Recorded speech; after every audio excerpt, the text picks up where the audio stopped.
Don't know what a lesser Sports Direct mug is. Okay, what do we want to see? Put in the chat, what do we want to see?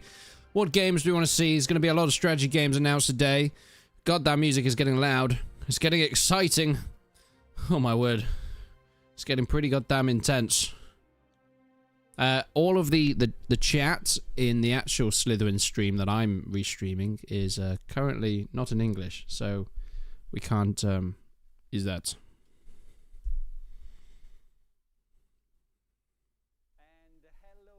Oh, hello. Okay, we'll let this man speak for a little bit. Can you hear him? Does he need to be louder? It's not going to be a normal, just normal show today. Bit louder. Culmination of the 25th anniversary celebration that we started this summer. It's been a great few months, and 2025 has been exceptionally profound for us. It was filled with great achievements and valuable lessons. While we successfully launched our largest game to date, massive undertaking like Broken Arrow, this milestone was achieved alongside significant real-world challenges. Looking back, these past 12 months have served as a powerful and also an honest testament to the enduring story of our company, Slitherine. Our industry is often defined by chasing and celebrating massive runaway successes. Think about these single huge hits that can... Is the screen even filled? Is it even filled? Tell me, man. And Slitherine has always sort of held a different, more grounded philosophy. There we go. Straight to the side. Committed to a process of constant Can't hear. Oh god. And responsible growth. Let me see if I can make this man louder. We believe in investing our resources. Do we have? Let's put some gain on him. Ensuring our path forward is not only exciting. Is that okay? And, can you hear? Great, but also stable. Oh god. For our team. What if I put on some subtitles? Players. And every experience this past year has deepened our collective knowledge. Ensuring this is important. We learned from the intense. Is that okay? Can you hear? Great, but also stable. Other things like the effort behind the release of the first narrative campaign for Battle Sector.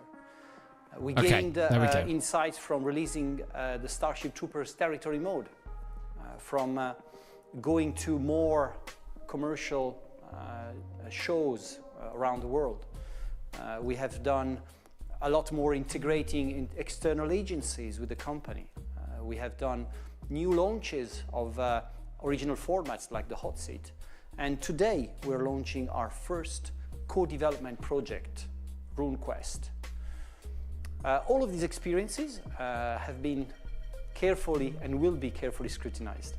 This collective wisdom we report, and we don't just shelve it and forget about it.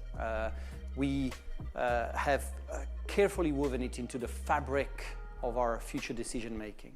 Okay, it's okay. Fantastic. Welcome everybody to this Slitherine stream. They're going to be announcing so many, well, incredible games, hopefully. This is sponsored by Slitherine. They've been very, very kind to let me restream this. And they've got a new game called RuneQuest Warlords as well that hopefully we get to see today, which is kind of, well, kind of goddamn awesome. I've played a little bit of it. It's pretty good. You will see that there's a lot of showcases around. You have probably seen a lot of them already.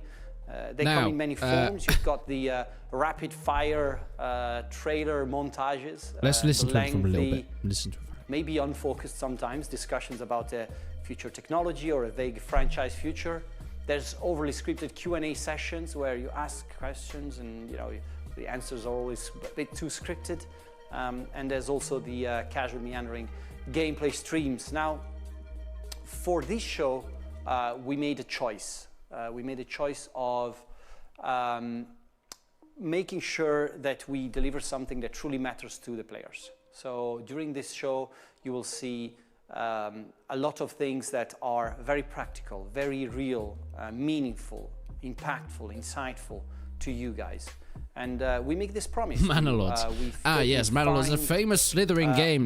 My favorite Slitherine game. Significant content drops.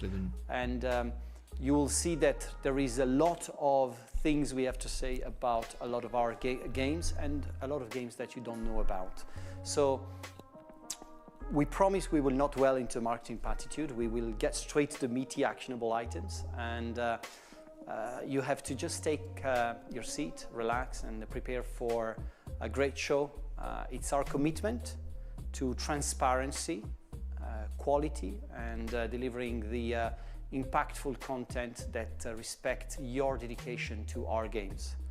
So listen to what's coming next. What is going on is Slitherine Game Company. They've got their own announcements, and they're about to announce some new stuff.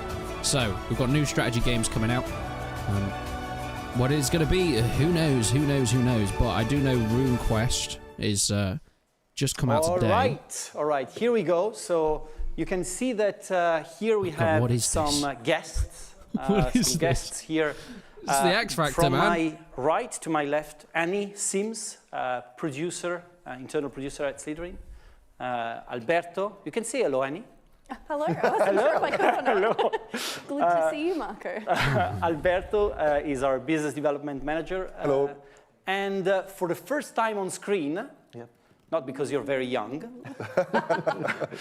Grant Arthur, who's game director on a game that we what I wanted to do actually today. Is have a little look at Slytherine's Can we what's in your glass games there? in the past. This is water. Okay. Slytherin games. Okay. So we'll make sure we fill if we that look at their Steam page, and maybe at the end of the show you'll tell us a bit more about what you're doing. I will.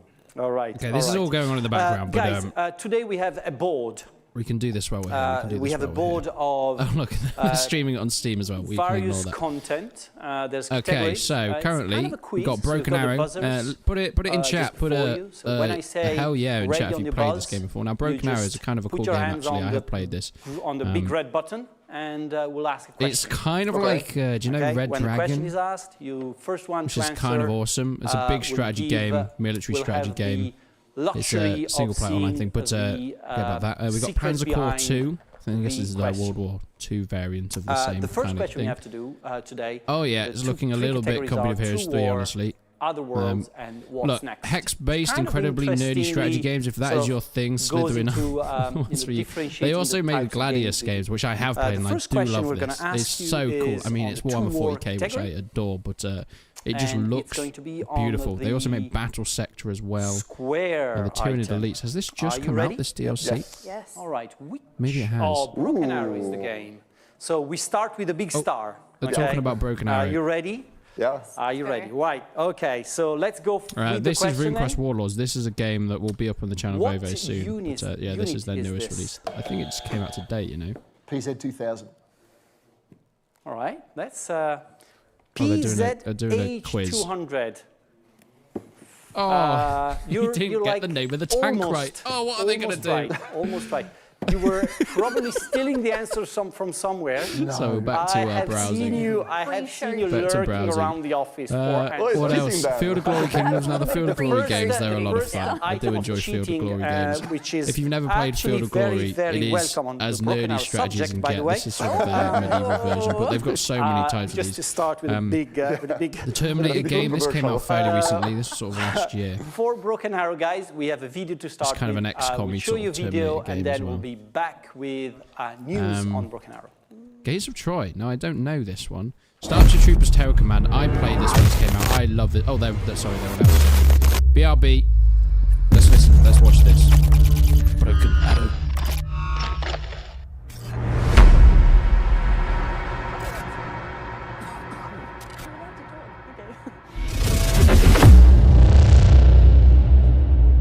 Baltic Battalion. Sounds like a really good place to eat food, I'm going to be honest.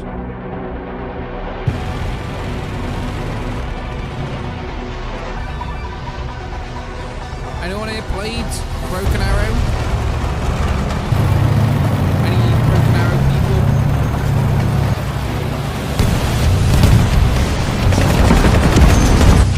Oh my.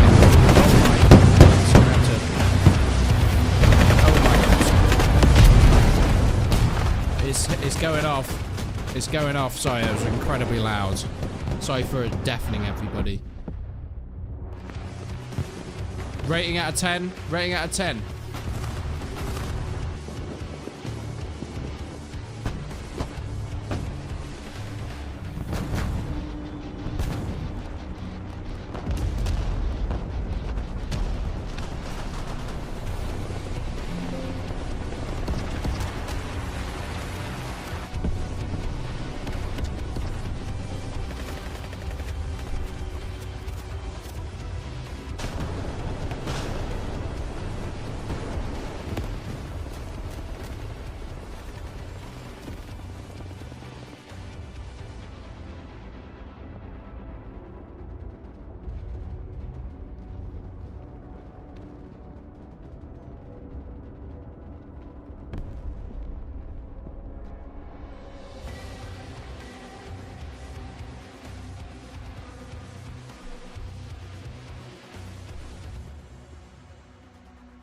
So, new DLC, I'm assuming, for Broken Arrows coming out. It's not a bad game. I do quite like it, actually. Great start, I guess. You know, to start the show. Great start. Great to see that first time we've seen this trailer after a... was it a couple of weeks ago we did the... yeah, a couple of weeks ago, where we what have I done? Live Q&A session. What have I done? Oh, I'm so big. Sorry, Ouch. Oh no. What have... Sorry, I'll make myself... Sorry, I'm right in the middle of... Okay, so I'm right in the... can you tell us, I'm just... because we I'm want just to right... be on point of what is happening in the next few months. What is I'm just trying to get it the right size. What is going to happen on... Just got to get it the right size. I don't want to be in your face too much. To address what is the most imminent piece of content. I apologize for terrifying anybody just then. Upcoming patch with the AI bots.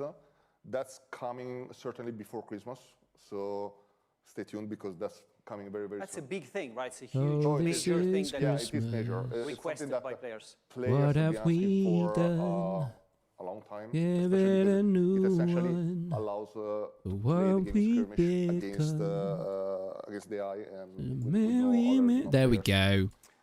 There we go. Hello, everybody.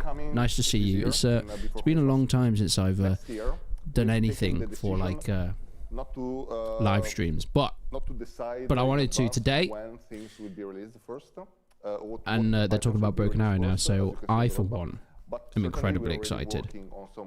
Wow, that's a lot of upcoming stuff. Baltic Battalion Specialization DLC. I need a specialization DLC. Someone to make me feel special. And some special help as well. As I've been told by many people, you're very special. Including doctors, my parents, and police ladies, and policemen. That's just kind of the way it's always been. This microphone's sort of in the way. Is it okay? It's over here now. The first specialization DLC will be free. And another specialization DLC. Anyway, I was looking at Slytherine's back catalogue. Sorry, I'll put it on. Yeah. This is an old game, apparently, this Troy one. When did Gaze of Troy's come out? Basically, October 2020? No. Pack of units, I do not believe it. When you play I do not believe it for 1 second. Right, what am I doing here? What else have they got? Battle Sector, yes, we know this one. Fields of Glory Medieval. Now, this is the one with the cool strategy fighting on the battle map. Yes! I like this one. This one's a good one. This one's so much fun. An armored brigade specialization. Close Combat, the bloody first. Well, we've all been there, haven't we? Russian paratroopers. They've got so many games. Like, their back catalogue is... Which is an umbrella like my toilet after a curry, just full. Just full. Latvia, Estonia, Wars of Napoleon. All banding together in order to face my God, they just don't stop releasing stuff. Anyway, I'm back focused. I'm back focused. The key thing here is we keep working on Broken Arrow. Broken Arrow is a... should have got like a key light, because that light is not very nice. It's actually the worst light I could possibly have. Let me try and... history of great successes and like great challenges at the same time. We will keep working on it. The game, the development studio Steel Balalaika are absolutely dedicated and focused on improving the game and making sure that the experience improves. We know that there are things that we can fix. Some things like internet connectivity. It's got a very harsh side right now. Some word areas. Is that better or worse? It kind of looks like I'm in some sort of to fix right now, but weird sure mountain hole. I mean, I guess I am. Of the development team is ongoing and will never. Let's try both. Stop, for sure. Okay, it's not much better, but it's yeah, I just wanted to it makes me feel like a warm man now. I'm a warm man. It's very infantry focused in the sense that it is Christmas. Very specialized infantry. What have very highly trained infantry. And each of the three Baltic countries bring something to the table, so it's a very eclectic specialization as well. Merry Christmas. In terms of vehicles, they borrow a lot from other European countries. So everybody looking forward to Christmas? Do you know what my favourite thing at Christmas is? Stuffing pigs in blankets. As well, but that are not those two things. In the game. Both those two. So expect 21 new infantry units. Oh, how far into the stream are we? We're 30 minutes. Oh God, I think it's. Well, no, we're actually 15 minutes because I started it 15 minutes early. This is not gonna end well for any of us. I hope you know that. I hope you're very aware. I wanted to mention that we will be showcasing the new units on Discord. Okay. So we'll be I can turn this man up now again. A new unit. Guys, you're gonna have to speak up.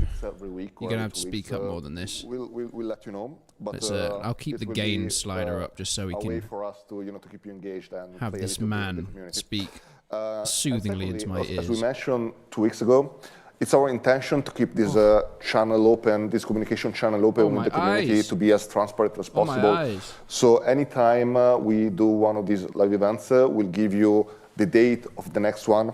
In this case, we'll be back at the end of January, on January 27, when we'll have a new live stream event, once again with Felix, once again with a Q&A session. That's great. Grant, how familiar in your day-to-day work, how familiar are you with the Modern Warfare kit? Pretty familiar. Your day-to-day work, how familiar are you with Modern Warfare? It's enough? One more beer? I'm very familiar with it. Okay, cool. Thank you very much. Is there anything you want to add on Broken Arrow? Well, I would love to see what the community is saying about the specialization, but I will check it up later. We will definitely check it out later. We don't have access to the live chat, as it's there's many channels following us right now, so we need to make sure that we'll chat. We check chat not later. By name. Okay, so we have a second question for you guys. Let's see what category it's all about. Spirit. Okay. Wear your hands on the buzz. We're gonna get another diamond. Let's see what game it's all about. I'm gonna be quiet. RuneQuest Warlords. I told you. So RuneQuest Warlords just released. Here's your question. 5 RPG games. Oh, that was fast. RuneQuest. Who was that? Did you actually read the question? Yeah, list 5 RPG games similar to RuneQuest. More pre-show cheating, Mark. Yeah. I think that this is like somebody passed you. I mean, there's no precise answer to this. So give me 5 RPGs. So Pendragon, which was also made by the same creator of RuneQuest. Call of Cthulhu. What's he saying? Dungeons and Dragons. He said Dungeons and Dragons. No. Dungeons and Dragons. Pathfinder. And Starfinder. Okay, well that's okay. Ars Magica. Okay. By the way, guys, you have to turn your points.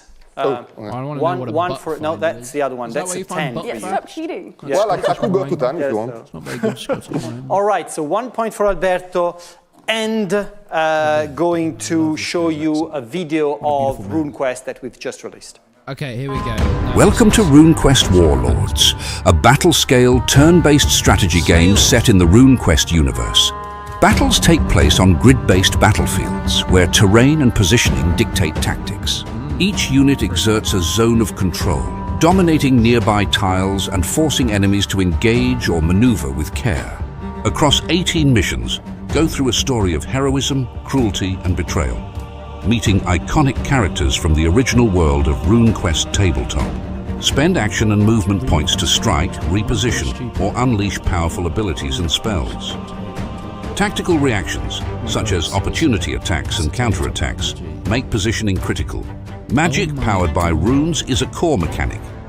Every unit is linked to specific runes that unlock unique powers and spellcasting options.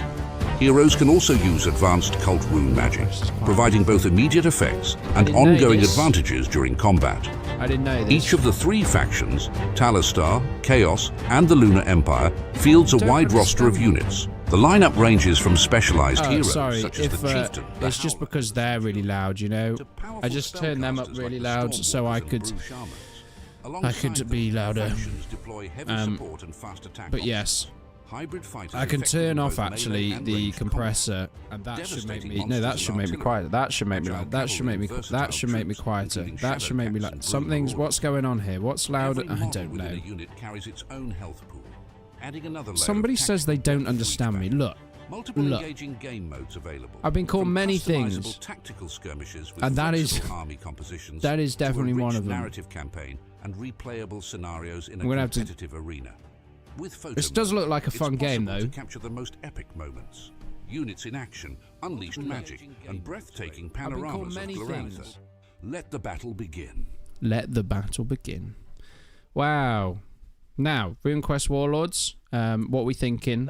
Out of 10. 14 out of 10. Just released. Just about 2 hours ago. 19 out of 10. I've seen it. You tell I did well in maths in school. A lot of the Steam's new. You could put butter on this man's head. So that's great. Just a thought.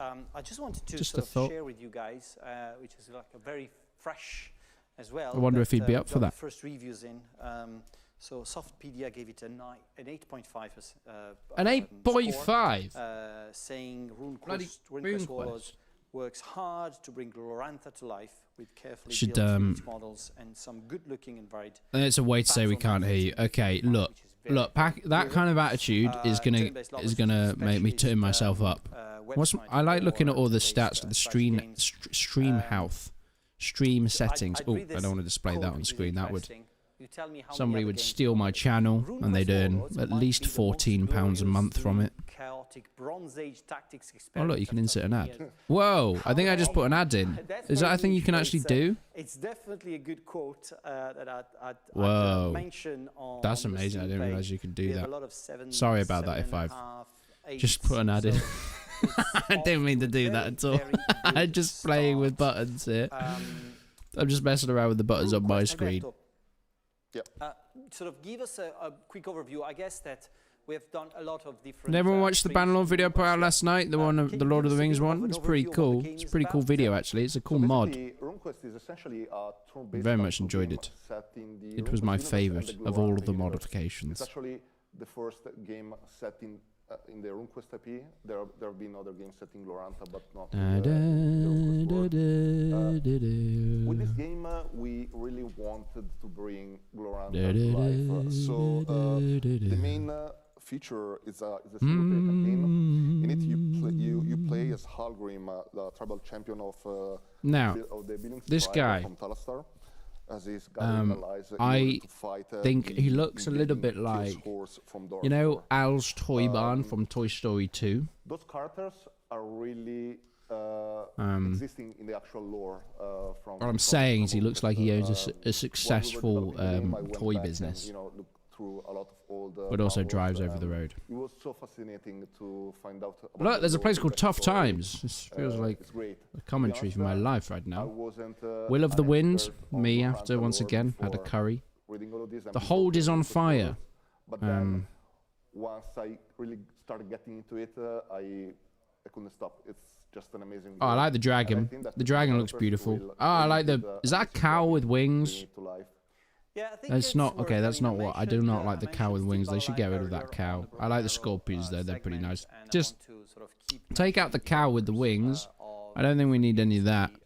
No, that bollocks. That, you know, it's not only about Slitherine. It's about the development teams behind these great games. Now, this game was developed. Have Slitherine ever made a game that isn't hex-based? Just ask him. Specifically with Volmi. A great development studio based in Kiev, so big props to them as well, because you know you've got to love the lore and the world of Glorantha to make. I think it's a valid question, really. So we've got RuneQuest Warlords. Let's have a little look at the Steam page. RuneQuest Warlords. So this game came out, as far as I'm aware, today. Now that is the most exciting thing I've heard all day. the 3D models. So you can actually go and play this now. So I only had 2 user reviews. Let's see what people are saying. These 2 people. Possible, scenario for anyone who's nothing in my language. If I take off my language, I mean, it's a beautiful game. one person liked it, one person didn't like it, but neither of them played it for more than an hour.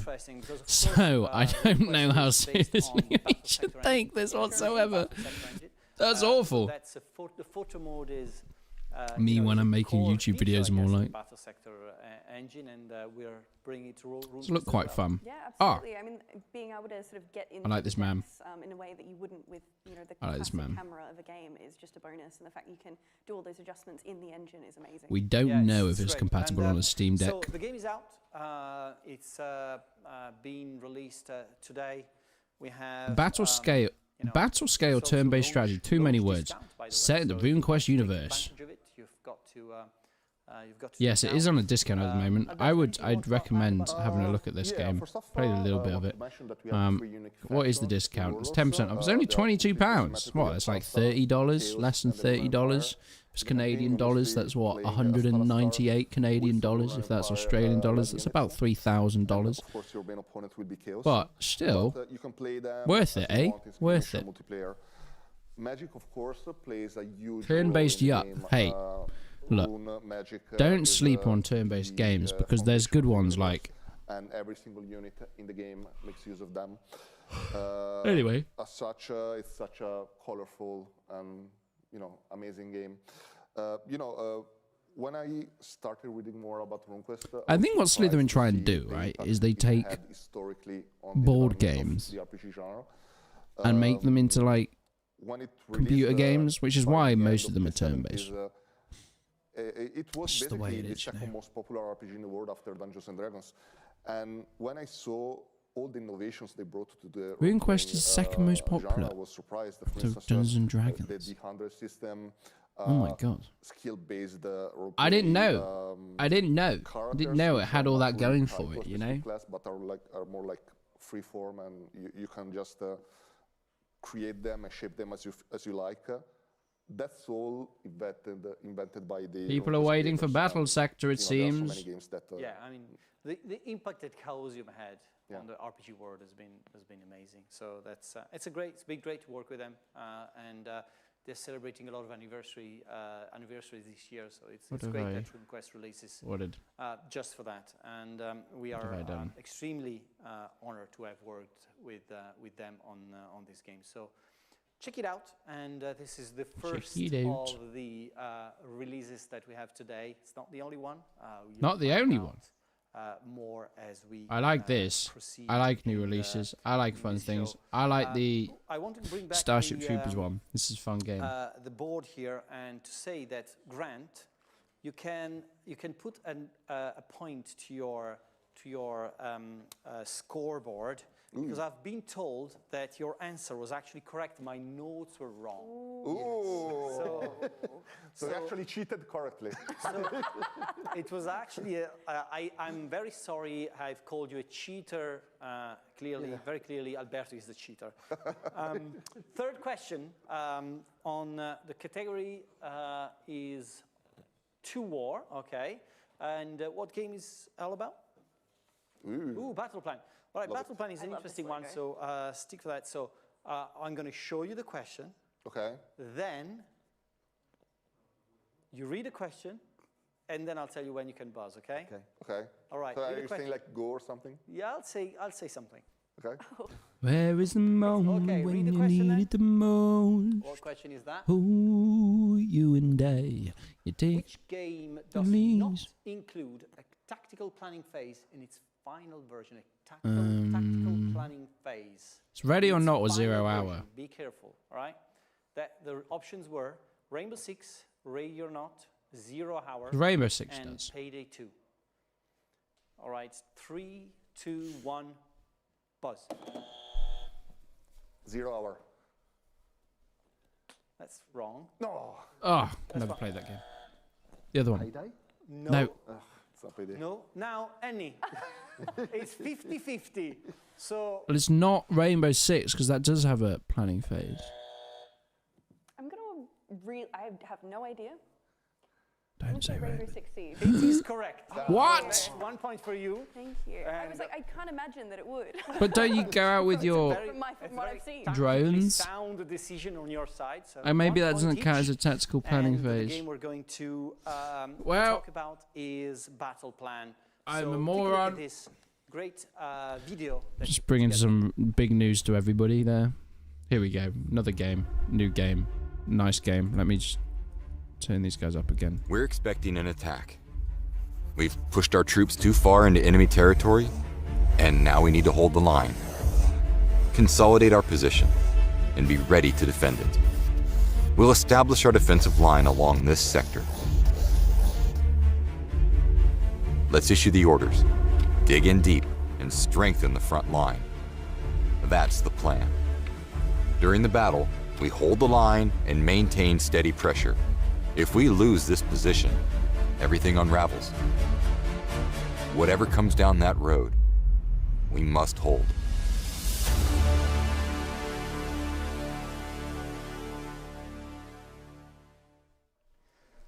Battle Plan. That was that's a game that we have announced very recently during one of our recent shows. It's captured people's imagination, like very few games do, I have to say. I like the pencil bit. So Battle bit. Plan is a very peculiar game, and I want to ask Alberto about this. It is a very peculiar game. Some people have seen it, are seeing it as the battle, like war mode of a Hearts of Iron type game. So can you tell us a bit more about this, aspect of the game? Yeah. People will have seen some elements of Hearts of Iron in Battle Plan because the front lines feature is it has some similarities to Hearts of Iron, but that's the extent of the similarities between this and Hearts of Iron, in the sense that this is first off not a grand strategy game. It's a strategy game about warfare. There's no economy, there's no diplomacy. You just fight in specific battles. In Battle Plan, we wanted to simulate the experience of what it means to be in charge of an army group or in charge of some divisions during World War II. Essentially, you will be able to draw carefully detailed battle plans and see how your officers carry out those orders and what happens when they are able to, to carry them out. They say that any plan doesn't really survive the impact on the battlefield. So that's pretty much what happens in Battle Plan, in the sense that there's no perfect plan. You're always going to be able to reconsider your plan, and as you can see on screen, you will be able to prepare new offensive, set up new front lines, give new orders.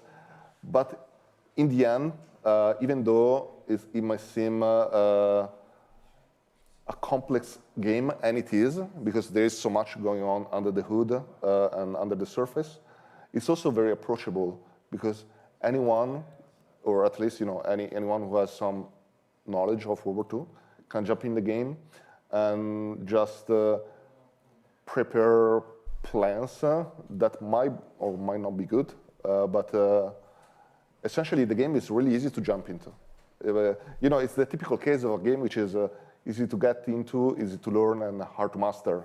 That's really what it is. I know it's an overused phrase, but it's actually true in this case. And I think that what Battle Plan does, no other game does. I think it's amazing, and I think that we have the potential to make something really unique and really cool here.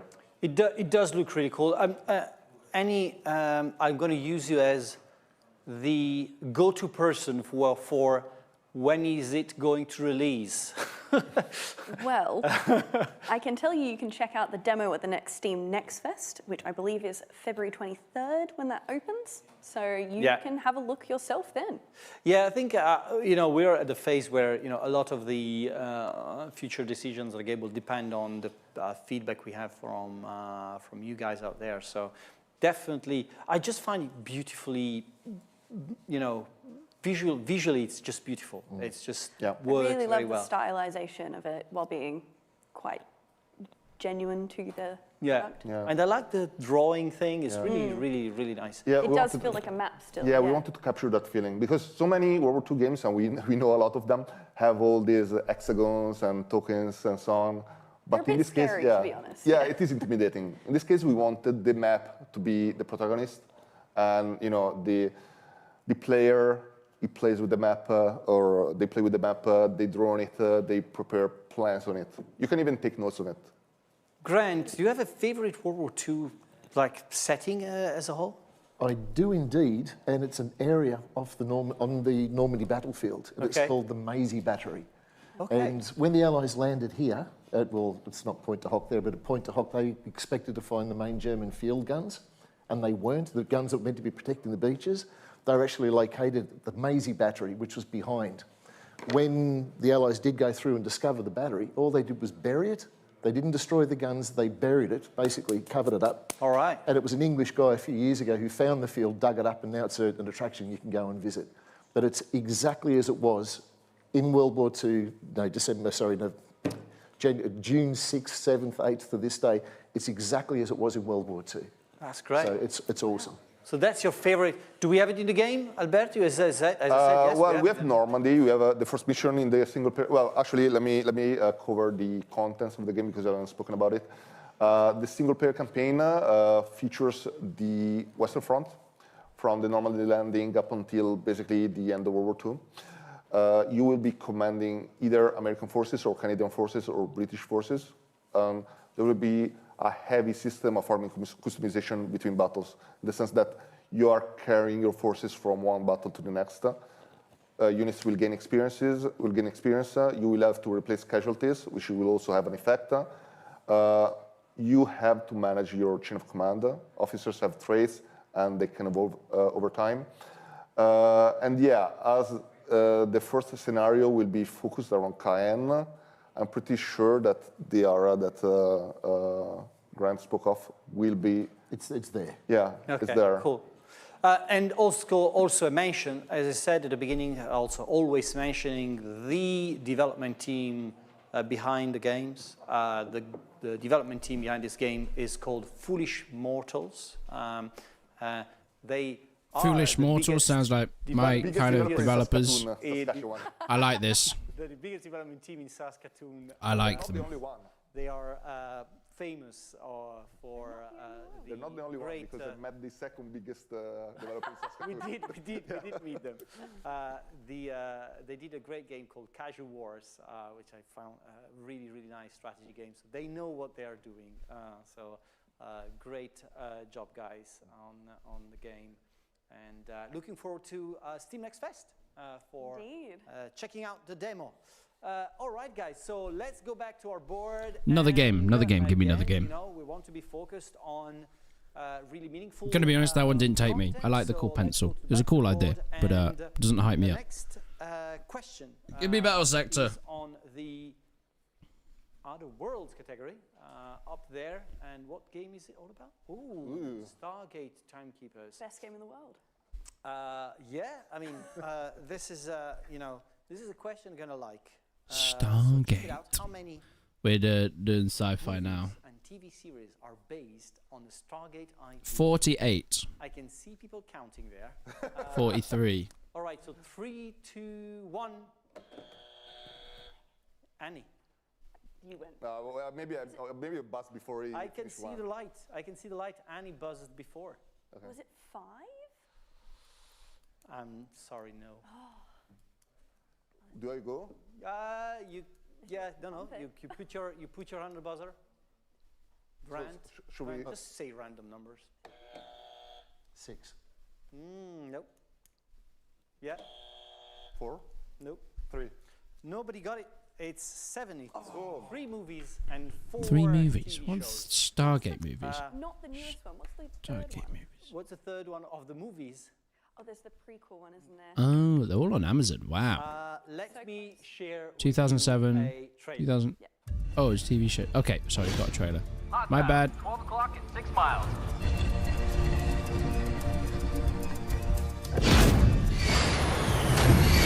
What is this tech they're looking for anyway?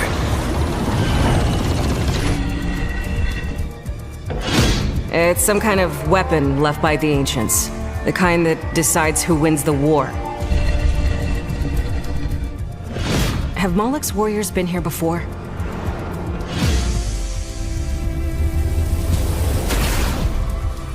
I don't like the look of this.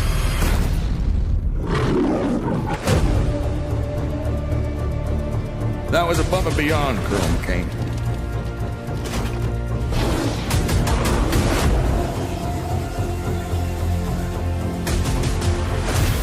Isn't the Lambda site off-world, sir?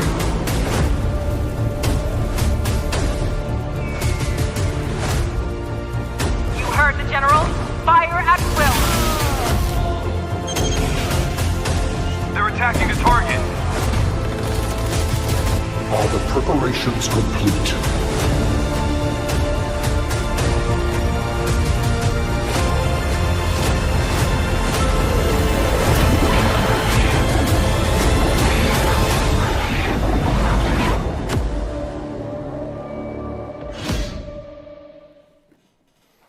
Well, the news, the big news, Annie, the big news is that Stargate Timekeeper is coming to console. Yay! You're going to be able to get it on PlayStation 5 and Xbox Series XS. That's great. Annie, just a few just words about about Stargate.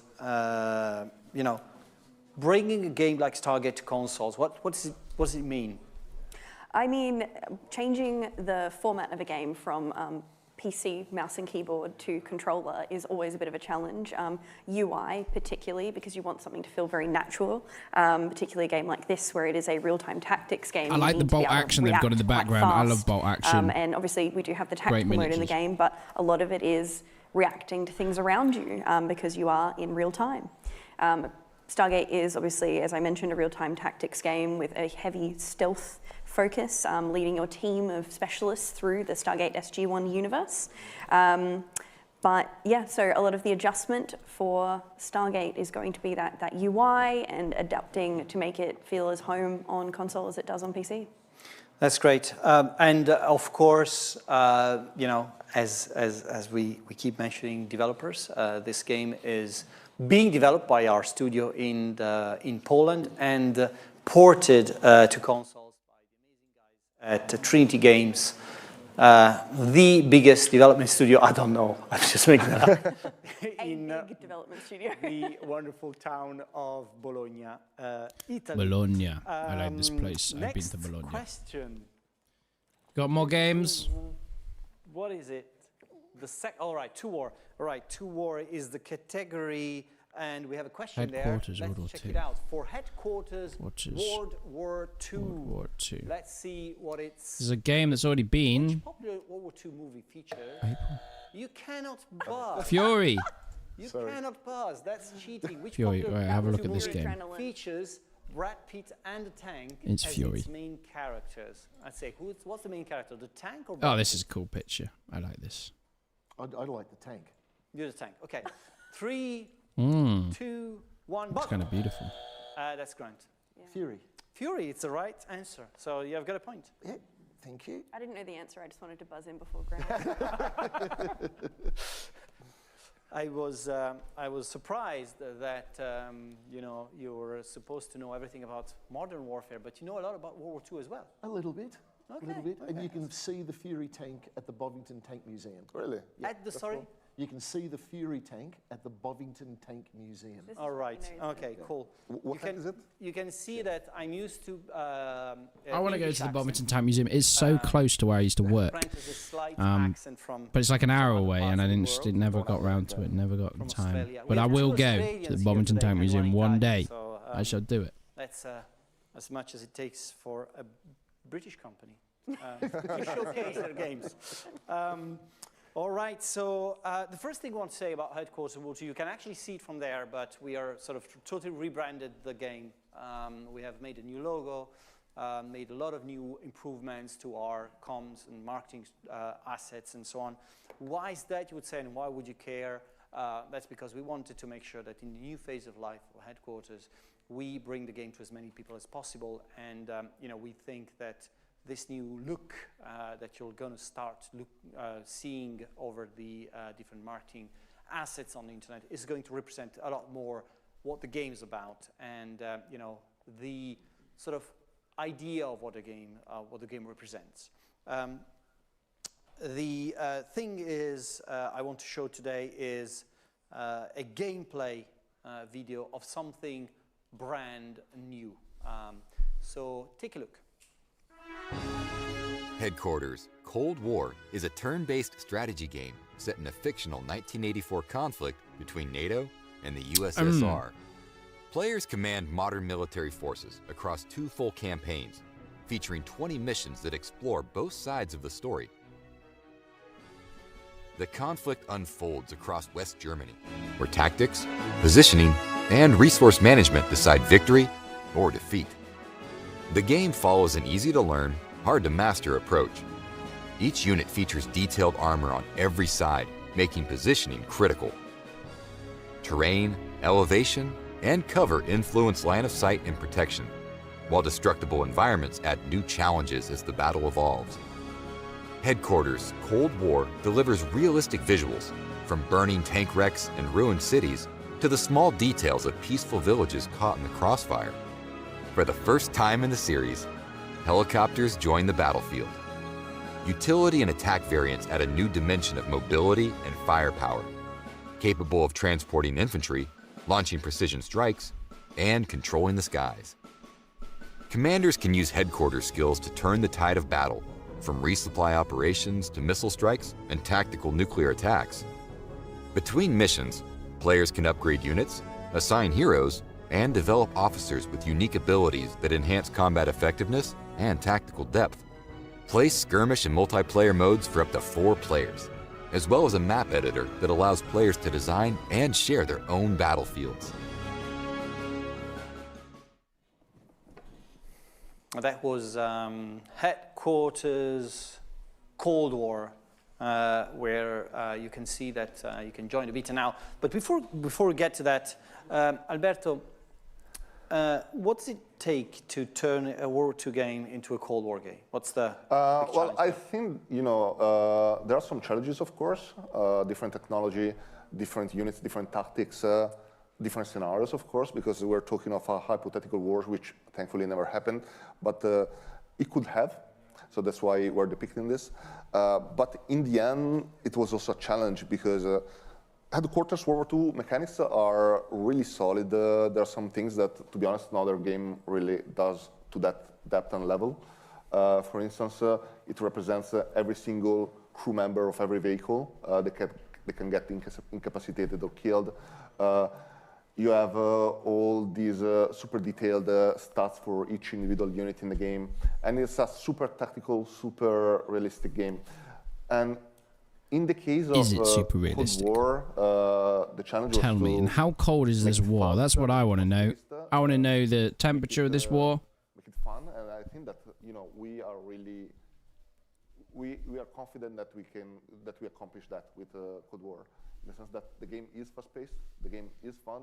We really went for a rule of cool approach for the choice of scenarios. As you could see the Brandenburg Gate in one of the clips in the trailer. You see a lot of urban warfare as well. Of course, we could get a lot more creative than with World War II when it came to map design. So there are so many cool things that you can do in this game. A lot more firepower. A lot of emphasis and focus on mobility, and of course, you have attack helicopters. I mean, how cool is that? That's cool. That's absolutely. I mean, that's on the logo. Yeah. Game changer. Game changer. Grant, on Cold War, going from World War II to modern, and so it's the middle is Cold War, and in terms of what tactics change, how tactics changed, and how warfare changed. What do you think are the main differences? The numbers of countries involved.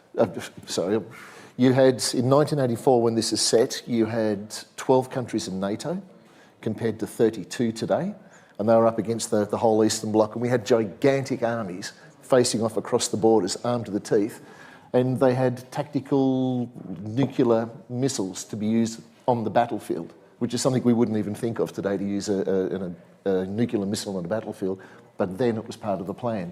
A tank crewman or a tank in general had a life expectancy of 36 hours at that time. Wow. Going against it. I don't know how that compares with the tank crewman today, if it's actually dropped today, but that's what it was back then. That's incredible. I mean, this is a big announcement for us. I mean, this is an announcement. You know, this is a game that will release as a standalone next year. Annie? Well, if you go to Slitherine.com now, you can actually sign up to That's what it was. But we're kind of aiming to get people in-game in about a week. All right, so the beta is as close as that? Yes, okay. Really soon. All right, so guys, you have to sign up on Slitherine.com/betas, and you know, you'll be hopefully granted access to the beta, and you'll be straight on Cold War in a week's time to make sure your Christmas time is on a new game beta, and give us your opinions about how the game is. And of course, the developers behind this game are the ones that made Headquarters of World War II as well. Stani games based out in Kiev again. So congratulations to the team for a great game. Before we get to the next question, we have the board already. Just quickly, Alberto, are you going to be able to play from both sides, right? Yeah, there are two factions, NATO and Soviet Union, and there will be two campaigns, one for each. Okay, cool. All right, well, thank you guys. Board again, and sorry for the slight misalignment there. And we have this, is it a sixth question? Right. Put your hands on the buzzer, and it's on Other Worlds, and it's about battle sector. Let me check what the question is. I have my notes here. They're probably going to be wrong, but okay. Which of these colors? Which of these does not belong to the standard color schemes for orcs in Warhammer 40k miniatures? Red, purple, yellow, blue, and white. 3, 2, 1. Purple. Purple. Let me check. Was it right? It's right. Oh, wow. You got 2 points, Alberto. I waited because I thought that you would say go after. Okay. Oh, wait, hold on. Okay. Yeah. No, you're cheating again. Oh, gosh. Every time you get a chance, he's cheating. By the way, remember that the Australians get to accumulate their points at the end. Oh, we're on a team. Okay, bring it here. All right, Annie, this is your puppy, right? Battle sector. It is indeed. So tell us about what has happened so far and what is coming in the future. Well, we all know our favorite turn-based strategy game in the 40k universe, but we have introduced Crusade mode. It's a new gameplay feature which was focused on building your basic army all the way up to sort of a monolith. You fight across various planets, you upgrade your forces and firepower, there's troop leveling in it, so if you and your troops go against only baby enemies, you're only getting baby points. If you go against the really scary enemies, you're getting scary points. And there's multiple upgrade paths for all of your troops. It's sort of a one-shot kind of deal. If you lose, that's it, because as we all know, you only get glory for the victorious. And you can play as any faction. We then moved into, earlier this year, we released a new game mode for Battle Sector, which was the domination mode, which was capturing and holding 3 central zones on a map. A bit of a capture of the flag with a bit more chaos mixed in. It's very aggressive sort of gameplay, map-wide, and is a lot about either annihilating your enemy or holding the point for as long as possible. And then we look to the future from that. So as you can see on our roadmap, very early in 2026, we're going to be releasing our Black Legion DLC. And then coming after that, we're going to have a big free major update to Crusade and a bit of balancing for the game. And then after that, in spring, we're looking at the Ultramarines being added to the game as a faction. Going into summer, it's Battle Sector. It's Battle Sector time. Okay, brilliant. The Black Legion, I'm here for them. I am here for the Black Legion. I think they're cool. Also, Ultramarines as well. I can't believe, wait, let's go into Battle Sector. Whenever we introduce a new mode, you can play against them. Even if you don't buy the faction yourself, they are still enemies available in the game. So. That's great, Annie. And I think again, you know, as there's a lot of stuff going on there. I want to mention all the studios involved in this, because there's a lot of people involved in Battle Sector. There's a lot of hands in the pot. Yeah, so Battle Sector is mainly developed by our internal studio. Oh, it came out in 2021. We also have the amazing guys at Volmy doing I do own this game, I think. faction DLCs. Indeed.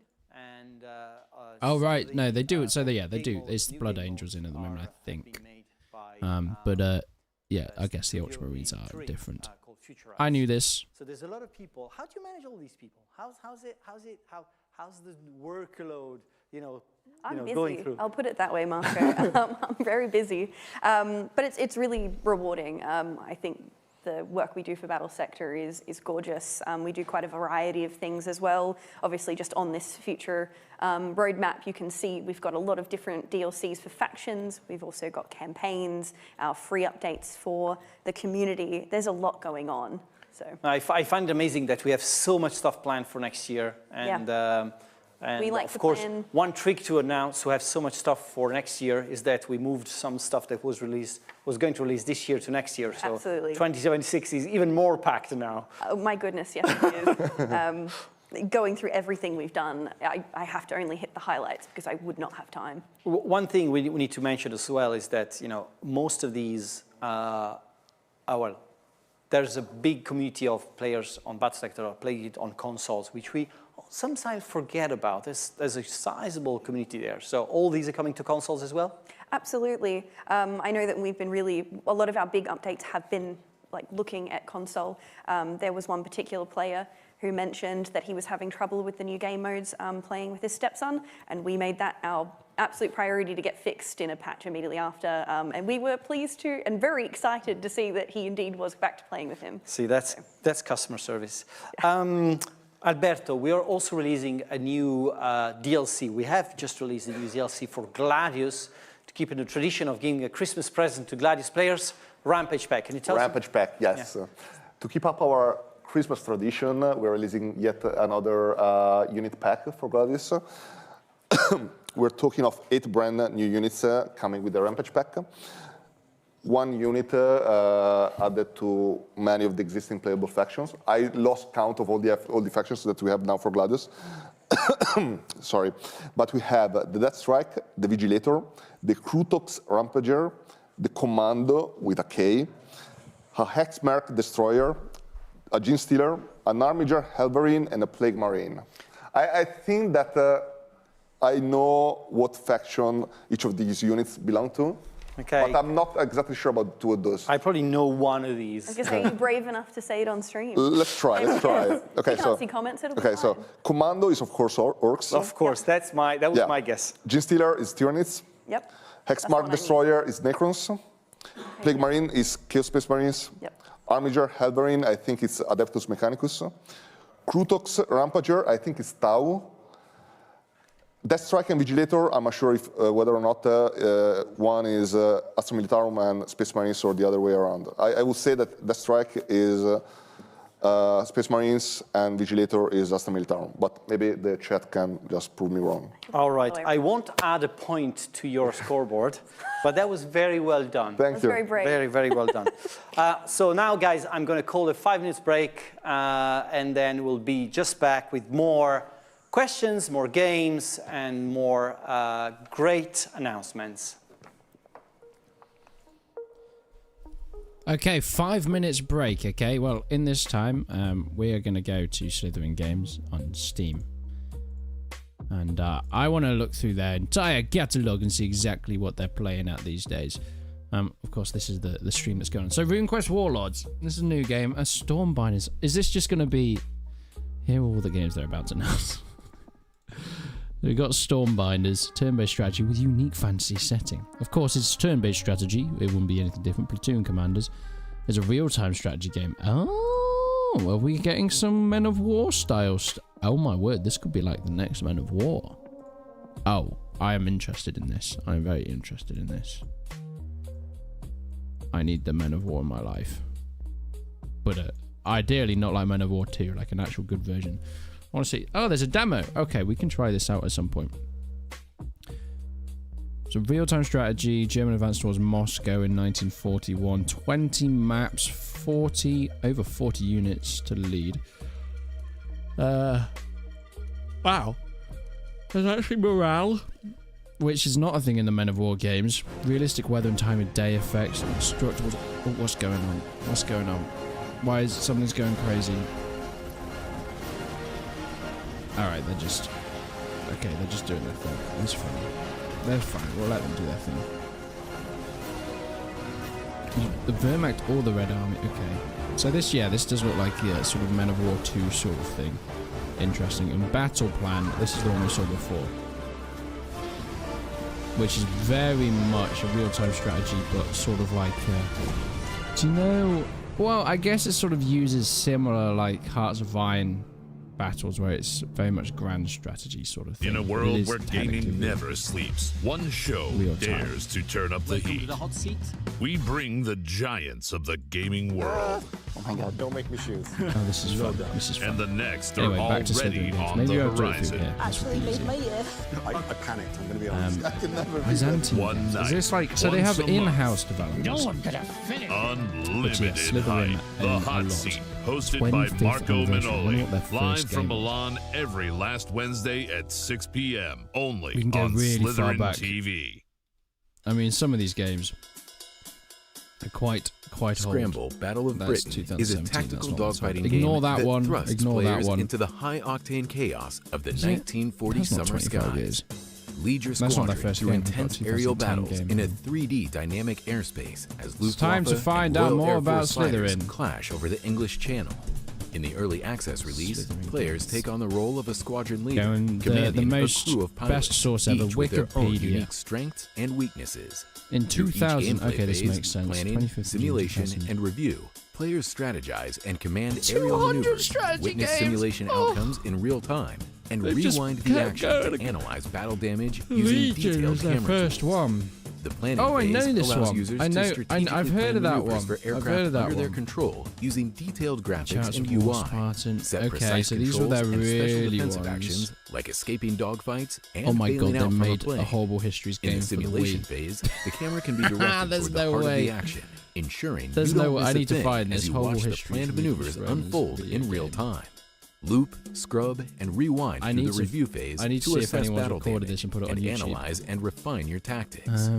Maintaining situational awareness becomes Here we second go. nature with Scramble's suite of camera tools and intuitive user interface. The cinematic control I'm gonna have to mode mute allows this for a second, Slitherine. Sorry, this is more important. My god, there's a Horrible Histories. This And is made little by Rasmus Slitherine. has made his home in... My god, the voice acting. Oh right, it's like one of those school games. No, you can hear me. Do not lie. Do not lie to me. Okay, we've had enough of Horrible Histories now. Let's go back onto here. Here we go. never before.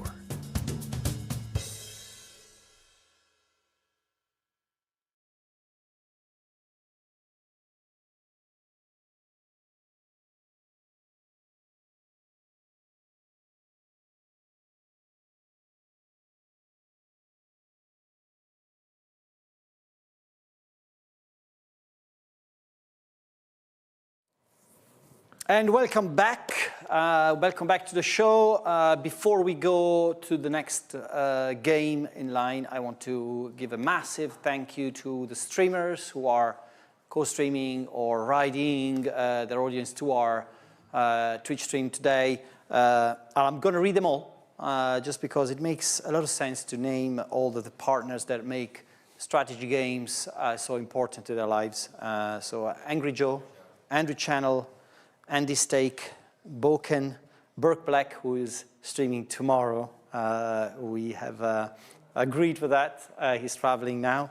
Loco, Cringer, Das Tactic, Dinkelbean, Force Gaming, Kiri, or 2D Kiri, Merp, Multiplayer, Nerd Rage, Fred, Nucrium, Parazophil, that was a hard one, Resonance, Ratitude, Raptor, Quill 18, Soon, The Great Book of Grudges, Vulcan HD, Writing Bull, and a special mention. This show is dedicated to the memory of Dan Field, a French streamer who passed away a few days ago. We did a lot of strategy streaming, and we're, glad to make this his show today. Thank you, Dan, for all you've made for the niche segment of the gaming industry. All right, guys, welcome back. It's great to see you again. We have a lot of games to cover. We're about halfway through. So you feeling okay? Yep. Yeah, good. Good. It was very fun. Grant, all good? Enough Very beer? good. I could do with some more. Of course. Bring some beer to Grant now. So the next question we have is in the category of to war. Okay, back to war. This is ICBM escalation. So the question is, which of these does not include a mention of ICBMs? House of Dynamite, great movie by the way, Broken Arrow, Stranger Things, and The Iron Giant. Now, 3, 2, 1, buzz. Alberto. House of Dynamite? No. The Aussies are back. 3, 2, 1. Annie? Is it Stranger Things? No. And Grant? Iron Giant. No. What? Broken Arrow. Really? Does not have any mention of ICBMs.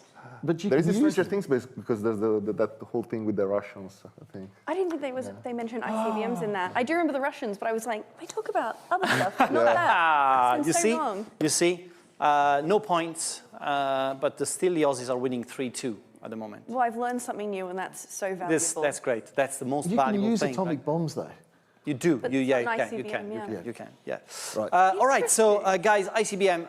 What do you want to say about ICBM? ICBM is just going to receive a big update with an AI rework. Alberto. Yeah. Basically, the AI rework, of course, focuses on massive improvements to AI. It's currently slotted for releasing in January next year. It's really going to make AI opponents smarter, more strategic, more realistic. Key improvements include 2 new specialization AIs. One is called strategic nuclear AI. The other is called conventional invasion AI, in the sense that, of course, one focuses more on tactical nuclear warfare, the other on more conventional type of warfare. This was particularly tricky because to make conventional warfare work correctly, you have to have a combined arms approach, and you have to manage all the units at your disposal in a correct and efficient way. Fleet, army, air force, radars, whatever. It's a really complex game. It's a really systemic game. So it's not trivial to make an AI which really behaves in a very efficient and realistic way. And we think that with this update, the developers really pull it through. It's really smarter in risk assessment and in tactical behavior. So it's treating strategic assets as something really valuable, and also taking into account things like hazard zones and engaging in realistic battlefield decision making. So on top of this, it's also a lot more efficient in engaging into diplomacy and intelligence and escalation control. In the sense that it will behave realistically in that department as well, which is, of course, super important for this type of game. Grant, we talk a lot about AI these days, and about generative AI and AI in games and so on. So I don't want to do into the the subject of how you use AI and stuff like that. But it's interesting to see that we're doing an AI rework for ICBM. A lot of the games now have this thing where we generate assets with AI, but still a lot of games have a lot of problems with having realistic AI. How do you think about ICBM, tactical games, more strategic games? What difference in building AIs for these games? Oh, it's going to make a huge difference because we can see war and what's going on now. and there's an expectation of what these games should have in it. Like it'd be, if you didn't have the unmanned aerial vehicles and you didn't have this, it just wouldn't be contemporary. Now the thing is, with the AI in warfare, they're looking at everything being autonomous to be able to go onto the battlefield, look for the enemy, make a decision, act on the enemy as well, and do what they have to do. So that's the goal. But in the games themselves, we have to reflect that as well. It has to become as complex as the audience expects it to be, because that's what the standard is. That was a roundabout answer. Yeah, no, absolutely. And I find it fascinating that, this is like, interesting to see how you want to mimic what's happening on a battlefield, but also, trying to make it something fun, for the players, which is not always granted, right? Yeah, yeah. It's the whole world is gearing up towards the AI and everything else. And also, when you're making a game like this, making sure that the AI in the game works intelligently, and that's when our coders and the skills of the coders come into it and their knowledge and everything else. It's a huge thing, and this is showing it right there. No, absolutely. On ICBM, Alberto, we have a new thing which is kind of on the side, but I guess interesting. And Grant knows this. For our games, we do a lot of research. We do tons of research on them, like literally. And sometimes this research is sort of not visible. By the way, the ICBM developer is a development studio based in Barrie called Softwareware, with the help of some Canadian folks as well. Just to mention, I just want to get to the point that these are all development people working on the games. As I said, we make a lot of research, and a couple of years ago, I think, we started this program where we wanted to give more visibility to the research we make for the games, and we launched this new format called A Lens On. Snapshot was the first one that we did for Field of Glory Kingdoms, where historian Dr. Claire Kennan was explaining, all the different insights on medieval history. Now we're launching a new season of A Lens On Snapshot called based on ICBM, and with a new expert, of course. It's Dr. Benedict Walsh, who is an expert in technological advances and nuclear diplomacy. We're going to showcase the first episode of the show now. Hello, my name is Ben Walsh.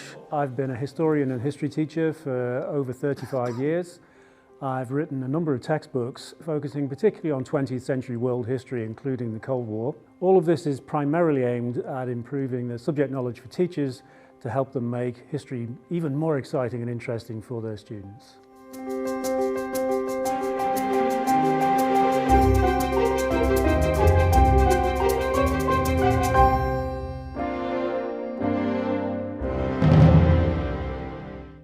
ICBM Escalation is a strategy game. It's inspired by the events of the Cold War, but it doesn't follow those events slavishly. However, we think that some knowledge of some of the events of the Cold War could provide useful background knowledge and maybe even prevent a miscalculation during the course of the game. The Cold War helps us to understand how different conflict escalations panned out. It also helps us to think about whether alternative scenarios were possible. For example, what if the USA had taken a more conciliatory approach in 1962 during the Cuban Missile Crisis? Would there have been a different outcome? A study of the Cold War can help us understand the mindsets that are at play during difficult and conflicting situations. For example, what's going through the minds of the leaders who are making the big decisions? But equally, what's going through the minds of the ordinary people who are being affected by those decisions? Technology was a key element of the Cold War. There's the obvious dimension, the practical side of weapons and delivery systems and navigation and targeting. But there's also another side to it, which is the propaganda side, the pride and sometimes the prejudice that went into promoting their own weapons and showing that their weapons were better than the other side's. ICBMs were also part of this propaganda campaign. During the Second World War, German scientists had developed the V-2 rocket, a sort of early intercontinental ballistic missile. The Soviets and the Americans both saw the potential of this weapon. The Americans launched Operation Paperclip. This was an operation to recruit, and that could include bribery and corruption and force or blackmail, to recruit Nazi scientists who had been involved in the program. Some Americans were conflicted by this. They were not comfortable with the idea of Nazi scientists like Wernher von Braun being recruited to work for the Americans. Having said that, the Soviets realized that this was going on and behaved in exactly the same way. So each side put aside any kind of moral qualms in the pursuit of better technology and the race to the best ICBMs. The nuclear rivalry escalated in the 1950s. The American President Eisenhower launched a space program and encouraged scientists to develop a man-made satellite that would orbit the Earth. Imagine their shock then when the Soviets beat them to it, and in 1957 they announced and indeed launched the first satellite, Sputnik. The Soviets rubbed salt into the American wounds later again in 1957 when they launched Sputnik 2. Sputnik 2 was bigger than Sputnik 1, and it even carried a dog called Laika. This really upset Americans because obviously the next stage on would be carrying humans, presumably. This might seem a petty rivalry over who's got the first satellite and whether or not there's a dog in there, but of course this is really about the potential. If the technology could be made to work reliably, then it wouldn't just be satellites that were going up into space, it would be ICBMs. The Americans responded to Sputnik by pouring money into space research. This meant extra funding for existing programs and setting up new ones as well. One of these was called Explorer. It was run by the US Army and it included the former Nazi rocket scientist Wernher von Braun. By 1958, the American funding of space programs was starting to pay off. In January of that year, they sent up the first American satellite, Explorer 1. Later in that year, they set up NASA, the National Aeronautics and Space Administration, to research into space and develop new technologies and new vehicles. The space race continued through the 1960s and 1970s. The Soviets were the first to put a human in space in 1961. The Americans were the first to land on the moon. This rivalry was technological and scientific, of course, but underpinning it all was still this idea of how this technology might somehow affect and improve ICBMs.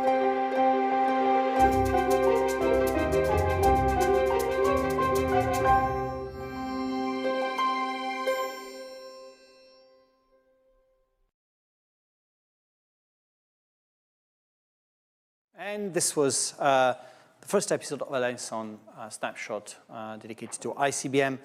Next question we've got coming on board for you guys. I can see you're already ready. Of course. The question is coming on the two war. Okay, we're completing the two war segment with Panzer Corps 2, of course.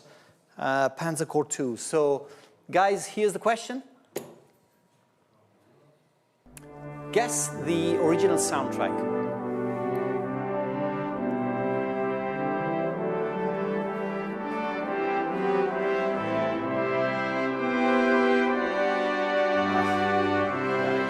Can we buzz? Yeah, of course. Buzz whenever you want. Band of Brothers? No. No. Close. Anyone else want to try? Saving Private Ryan. You've got to buzz. Saving Private Ryan? That's correct. Yes. And Grant takes the lead. I've got to remember to buzz was just temporarily muted, but I said that. All right. My turn to cheat, Marco, please. So Panzer Corps 2, guys, we're going to chat a bit about Panzer Corps 2, which will receive a new DLC very soon, a new special DLC. As again, I was mentioning the developers, Panzer Corps 2 has been in development for many years now. The guys have been the guys at Flashback Games, of course, but also Kerensky, the first of the DLC creators for the game, and then we started collaborating with a new development studio called Vulcanite. You know, welcome to the family, Vulcanite. They released their first DLC earlier this year. Yeah, Cyrenaica. Cyrenaica. And this new DLC is somewhat of like a successor of that, right? Yeah, basically it's somewhat themed after Cyrenaica in the sense that it's the first of a trilogy. It features the Operation Husky, the initial stages of the liberation of Italy from the Allied point of view. You are going to play as the Allies. You can play as either the Great Britain or the United States into different and parallel campaigns that get intertwined. And the first DLC will feature the first stages, so the liberation of Sicily and the first landing in mainland Italy. Then we'll have more DLCs, 2 more DLCs featuring the rest of the war. The second DLC will feature the liberation of Central Italy, so you can expect Anzio and Monte Cassino. And the third DLC will feature the remainder of the war in 45. This DLC is very important because it starts the Allied Operations segment. We have done, I think, 6 or 7 DLCs on the Axis Operations segment. This is the first one, the Allied Operations segment. This is the first foray into sort of that part. And again, there will be carryover, I guess. Yeah. You will be able to carry over your forces from one DLC to the next. Also, I think that the theater offers some interesting features. The terrain is super mountainous. The Germans are bunkered in very tough defensive lines. And of course, you're also going to collaborate with local partisan forces. Again, Annie, release date? This one is early 2026. All right, so we're close. We're very close. Do we have a beta coming for this, Alberto? I think we have one very soon, right? Yeah, we have one very soon. I think so.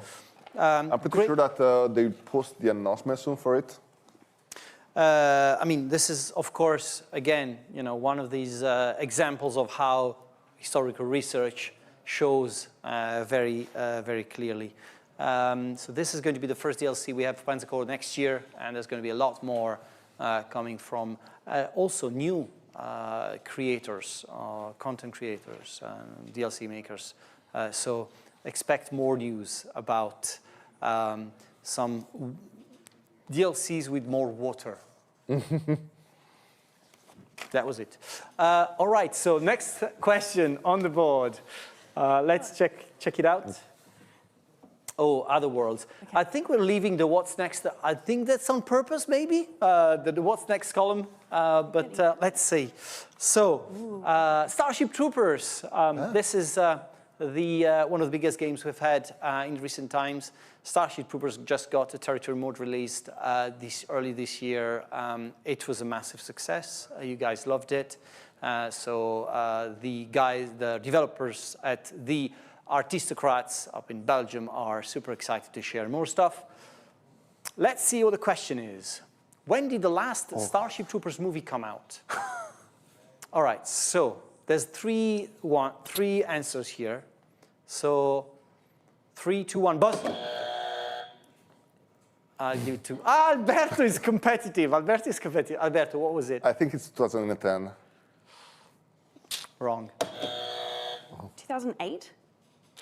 Should I give it to him? Yeah, go on. Yeah, that was correct. It's 50-50. I can't have lost this again. That's okay. Okay, you've got 2 points. You're tying with Alberto. Time flies. Grant is still in the lead, and Starship Troopers. So I said we've done a territory mode. What is coming up next, Alberto? What's coming up next is a new DLC called Eradigators DLC. It's a battle group that you're going to be using on the territory mode. It's a special type of army, especially focused on R&D-based units and technologies. So you can exterminate arachnids with deadly chemical substances, pulverize them with powerful nuclear and radiation weapons, and utilize top-secret prototypes and things like that. It's really a top-secret kind of DLC, kind of unique in their own gameplay. One thing about the idea of a battle group, right? How it ties in with territory mode and how it will develop over time. Yeah. So basically, territory mode, it's a mode about capturing terrain and taking control of vital key points across the map. And we wanted to make it replayable by offering both a selection of different maps. So when we launched the territory mode, we shipped it with a lot of different maps, as well as offer the opportunity to bring in different type of units in the game that you can tackle the territory mode in different ways. So for instance, when we launched the territory mode, we launched it with the ground pounders battle group, the hair raisers, and the peacekeepers. Each one bringing different units and having a different gameplay style. And now we're bringing the air indicators to it. And there are also ideas for future battle groups as well.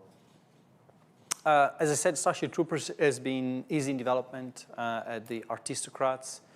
This game and this studio has put so much effort into bringing this new mode to give a new life to the game. Up until now, we have only released story DLCs. Now this is taking the game to a completely new level.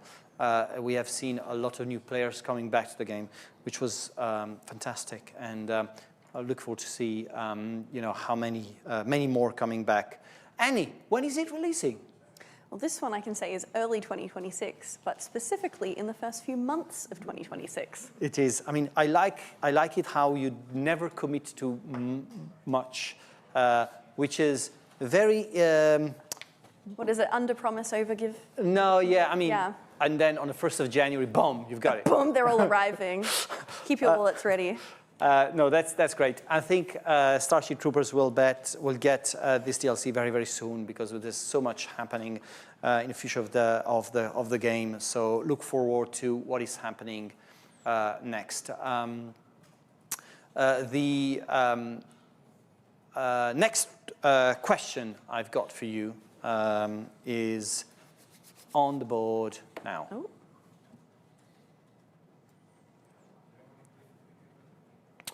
Let's see. Oh, it's the first time on the What's Next. Okay. So let's check it out. What game is about? It's all about Scramble. Oh, I see Annie's very happy about it. Now, Annie, if you get this wrong, there's going to be consequences. It'll be drawn and quartered. So, what the question is, what's the name of the famous Michael Bay movie that has a siege set during the Battle of Britain? It's like good for 3, 2, 1, buzz. Grant. Pearl Harbor. Of course. That's 4 points to Grant. Thank you. I can just hear my team yelling. I didn't remember it had a scene in the Battle of Britain, to be honest. Of course. I was like, Michael Bay, it's been ages since I saw it. Battle of Britain, what are you talking about? Don't worry about it. Annie, Scramble. Before you get to having a little bit of a talk about Scramble, let's take a look at a trailer for you guys. September 1940. I lead an RAF squadron of 12 pilots. Our chances of holding the channel depend on the cooperation of every squadron in fighter command. Fighters, they know where we're headed. Red leader is turning to target. Stick with him, over. Copy. Some of my pilots are fresh out of training. Some scored victories in the Battle of France, but all of them are needed. Are they friendly? I can't tell. Can anyone ID those fighters? Over. I made hard choices I can't get a shot at him. to satisfy our objectives, to lead them to greatness, to bring them home. But I also watch them fall. My brave and my friends dying before my eyes. Shield 17's coming in fast. Get ready, boys. Our duty is to defend our country. My duty is to lead my pilots. Stay sharp. We'll see this through.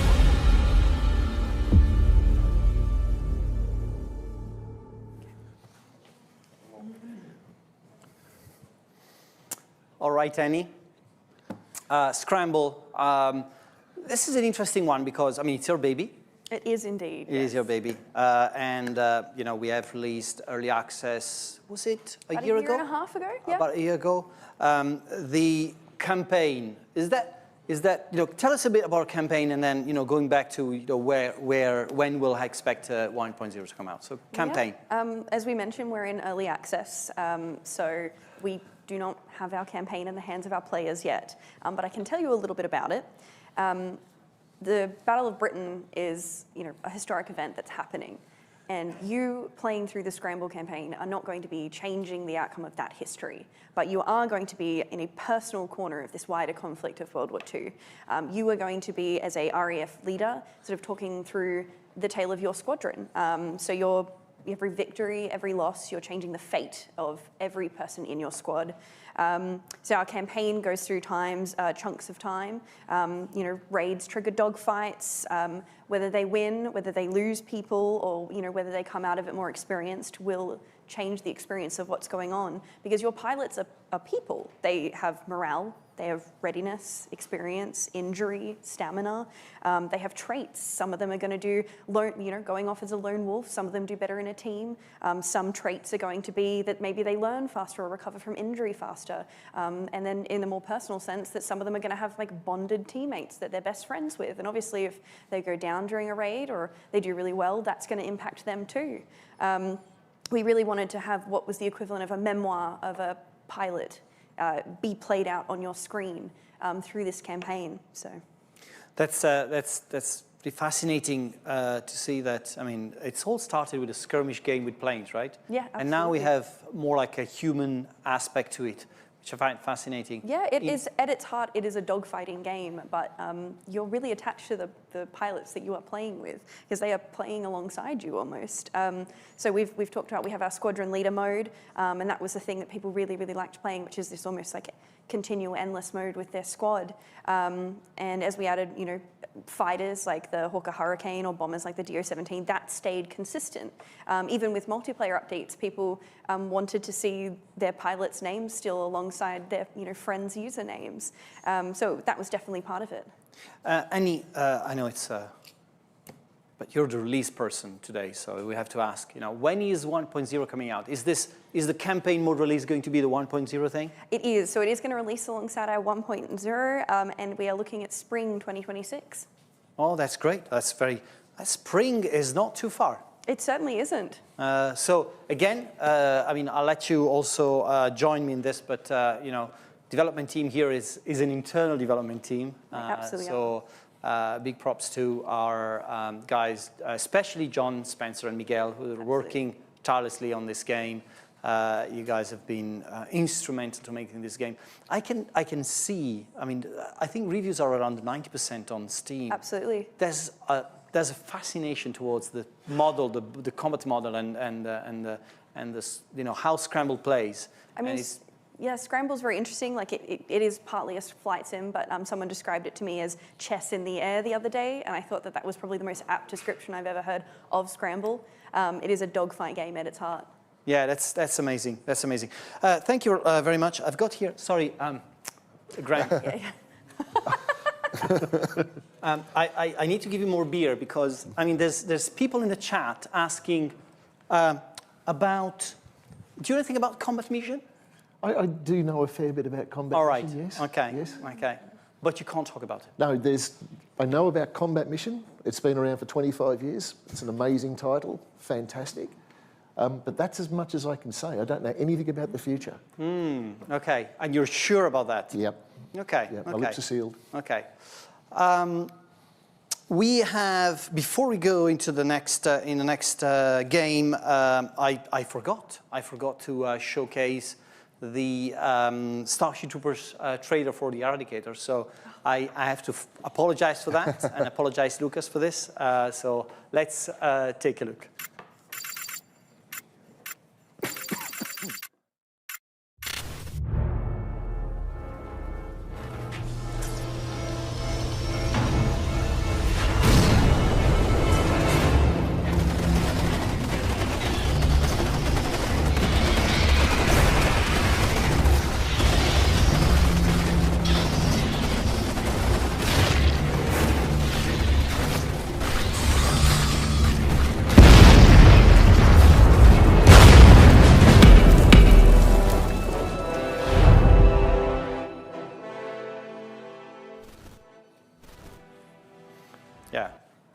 It would have been a big pity not to show this, to be honest. Yeah. Especially because it came in like 2 minutes before the live stream. So thank you guys for putting so much effort into bringing these assets to us because, I swear it's not been easy to put everything together. So thank you guys.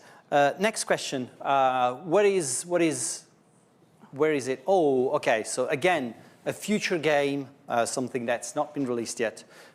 Let's see. Stormbinders. Ooh. All right, Stormbinders is a game that we have announced this year, coming up. We'll ask Annie when it's coming out. Let's see the question. List 3 games in which dynamic weather affects your playthrough. All right, okay, so it's an open question. No, you have to wait. Okay. It's just like, you're just misbehaving all the time. 3, 2, 1, go. Okay. Hearts of Iron. Okay. Sailwind. What? Sailwind, look it up. Okay. And Stardew Valley. Stardew Valley, I know. Okay. That's a very niche answer, by the way. I'm a niche player. That's a good answer, I will say. But congratulations. You can add a point, although I don't know if you cheated, but anyway. No, I didn't. I think Stardew Valley is such a deep cut that he deserves that. That was you deserve your point. Thank you. Stormbinders, Alberto. Oh, no, actually, Stormbinders, Annie. You know, hello. You worked on Stormbinders for such a long time. I did indeed. So, can you tell us a bit about the game, and then we'll dive into more details. Yeah, Stormbinders is a sort of classic turn-based strategy fantasy game, playing like an obvious homage to Heroes of Might and Magic 3. The hallmarks of the genre, it's got the hero-led armies, the global exploration, hex-based tactical battles, as you can see here now, castle progression, distinct sort of fantasy factions. But it also remakes those. It's got innovative systems, shifting weather, magical storms influencing spell power. So we've talked about weather before. But also the fact that you can either work with those or against them or bind them to your will and use them as part of your strategy. So. That's interesting, and I think that Stormbinders will sort of is actually already appealing to a lot of people, because I see the wish lists going up on Stormbinders like crazy. That's really cool to see. It's a type of game that, Alberto, it appeals a lot of people, right? Yeah, definitely. Besides the nostalgic factor, of course, a lot of Heroes of Might and Magic players will want to play this. I think that this sort of old school fantasy look, it's really appealing to people. They want to, they want a throwback to when games were a bit mysterious, a bit magical, like in the 90s.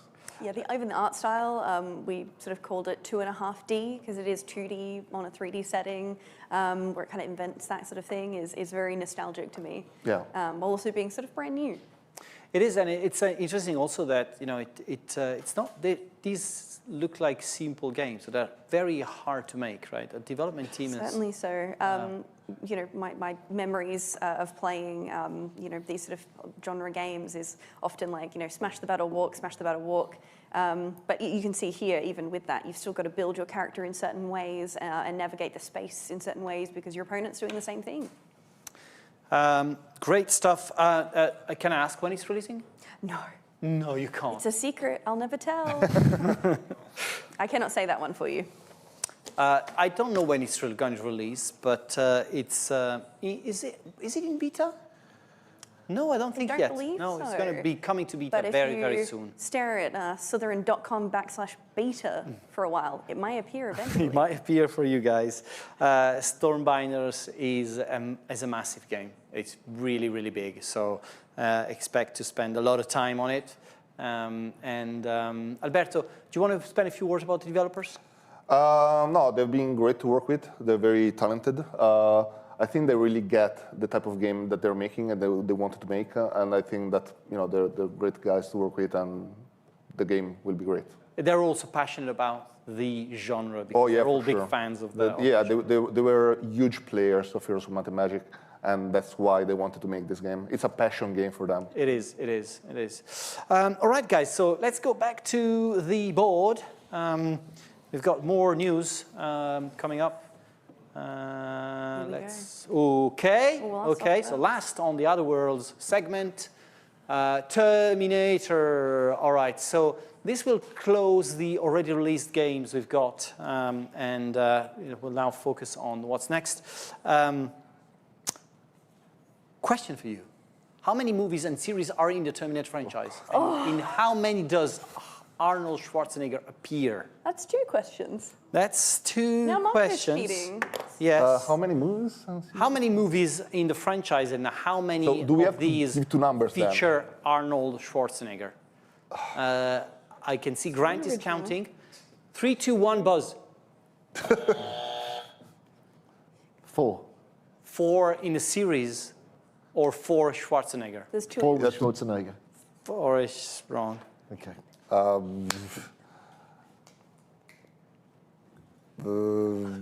3, 2, 1. I'll try. 5 with Schwarzenegger and 6 for the first one. I don't know. No, close, close.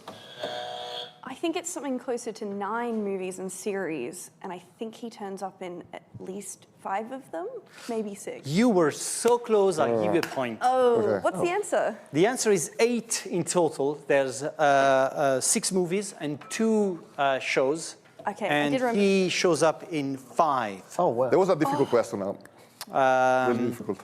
So for Terminator, we're going to show you some gameplay whilst we talk about the next, I think, big DLC. It's going to be a huge DLC.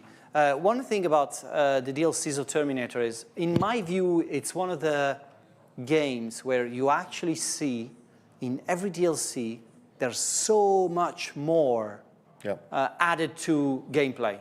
It's not only like, hey, let's throw together a couple of maps and that's done. You know, there's so much more to play with. Alberto, what is the new one going to be about? It's called Evolution. It displays, it's called like that because it displays the evolution of Legion.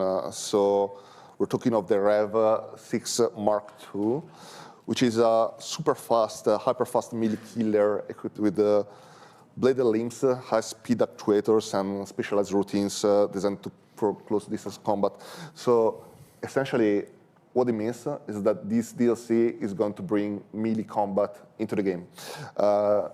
This means that all the existing factions are going to get new units, and some of them will be melee combat oriented. It also means that we're bringing the story forward, because as you can see in this trailer, we're going to set it in the frozen wilderness of Canada. So expect a lot of snow, expect a lot of once again, dynamic weather. Well, not dynamic, but weather affecting your gameplay. Speaking of Stormbinders, so low visibility, blizzards, and it affects mobility and detection, and of course also your tactical options across all the missions. So yeah, as you said, all the DLCs for Terminator, they really bring something new to the table, and we also wanted to do the same with Evolution. Annie, do we have an idea when it's releasing? Early 2026? Of course, early 2026. Of course. It's one of the benefits of running a show very late 2025. You can kind of throw the dart at 2026. But this one is early 2026. It is going to be early 2026. Grant, if you were ever have to work on a modern warfare game with weather, how would weather impact the gameplay?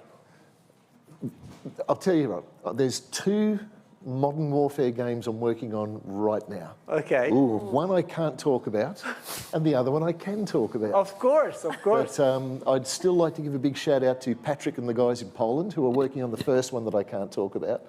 But the second one is modern naval warfare. And it's, I get another shout out to Dimitri at Yadis and the team in Greece who are doing a fantastic job. It's a nuclear submarine simulator, Virginia-class submarine, and the weather affects everything. The physics they've built into the game, the way the sea works, the weather, just you name it, they've got it in there. It's simply one of the best simulators for anything military I've ever seen, and that's what we're bringing out. And you've seen a lot of military simulators in your life, right? So. I've never seen one like modern naval warfare.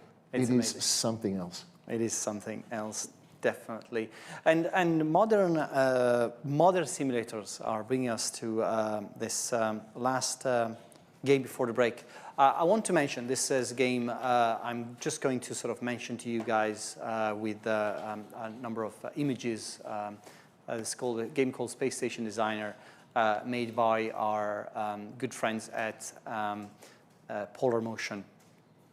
The game is the Polar Motion guys that make the guys who made Buzz Aldrin Space Program Manager. And this game is a construction management game where you basically have to, establish networks of space stations with the ultimate goal to deploy a lunar space explorer. The game is in closed beta now. It's going to be massive because, think about it, there's nothing else like this. And again, it's taking a lot of information from real world data and turning it into a game, into a management game.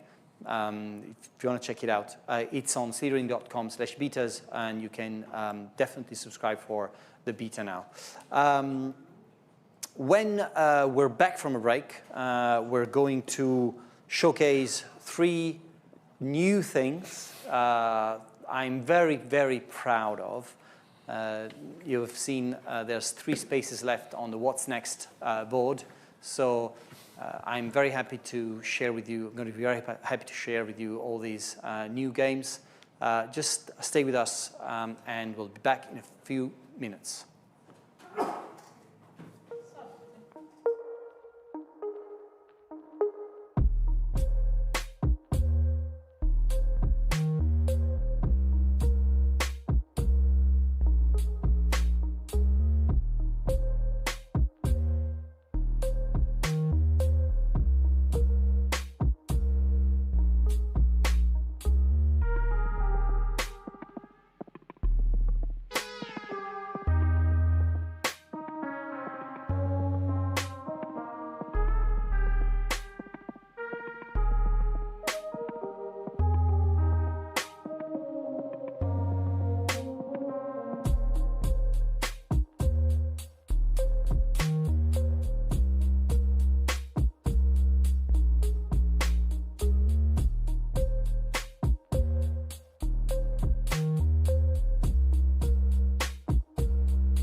Scramble Battle of Britain is a tactical dogfighting game that thrusts players into the high-octane chaos of the 1940 summer skies. Lead your squadron through intense aerial battles in a 3D dynamic airspace as Luftwaffe and Royal Air Force fighters clash over the English Channel. In the early access release, players take on the role of a squadron leader, commanding a crew of pilots, each with their own unique strengths and weaknesses. Through each gameplay phase, planning, simulation, and review, players strategize and command aerial maneuvers, witness simulation outcomes in real time, and rewind the action to analyze battle damage using detailed camera tools. The planning phase allows users to strategically plan maneuvers for aircraft under their control using detailed graphics and UI, set precise controls and special defensive actions like escaping dogfights and bailing out from a plane. In the simulation phase, the camera can be directed toward the heart of the action, ensuring you don't miss a thing as you watch the planned maneuvers unfold in real time. Loop, scrub, and rewind through the review phase to assess battle damage and analyze and refine your tactics. Maintaining situational awareness becomes second nature with Scramble's suite of camera tools and intuitive user interface, while the cinematic control mode allows players to capture and share epic moments from every angle. But that's not all. Scramble features advanced damage modeling, where leaks, fires, and lost components can dramatically impact your aircraft's performance. Witness realistic aerodynamics and pilot physiology, with severe G-forces causing blackouts and enemy fire potentially lethal to pilots. So, get ready to soar into the action with Scramble Battle of Britain and experience the thrill of aerial combat like never before.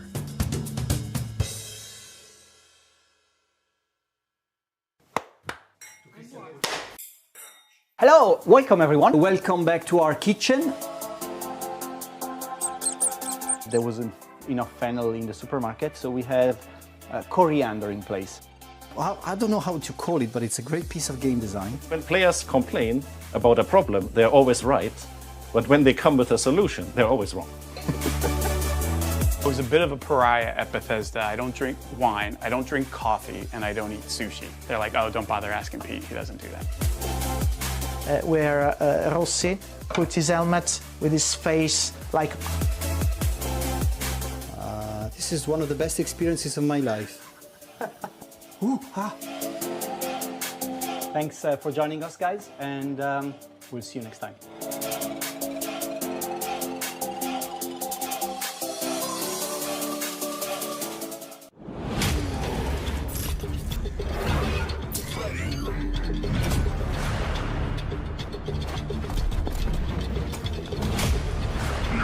Shall remain.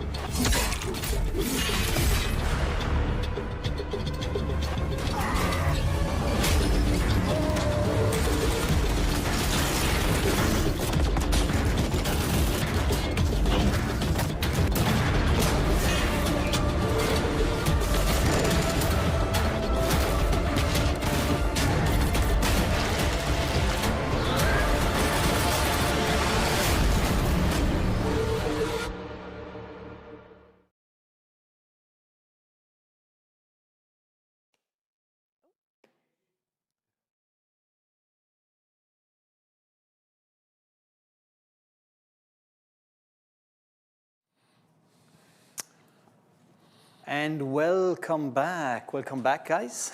We're here for the reveal of the last 3 games for today's show. The first one is a game you might know about, but you didn't know about under our umbrella. You will see very soon.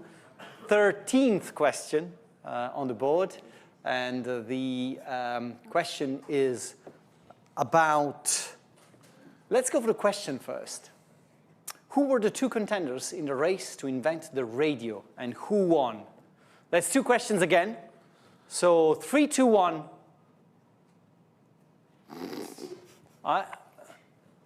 Come on, we need Neil. We need Neil. Okay.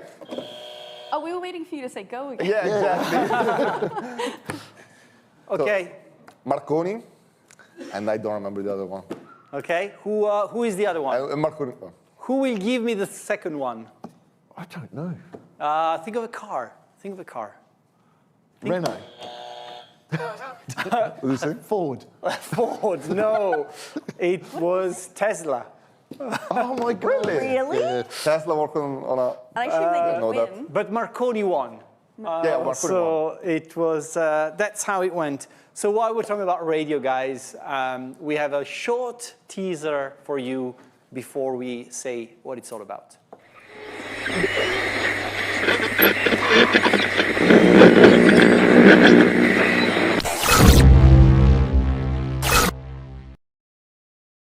So at Slitherine, we have a new franchise brand that we are proud to add to our roster, Radio Commander. Radio Commander comes from a Polish company called Game Operators, and we have acquired the IP and the technology, and we're looking forward to grow a great franchise out of it.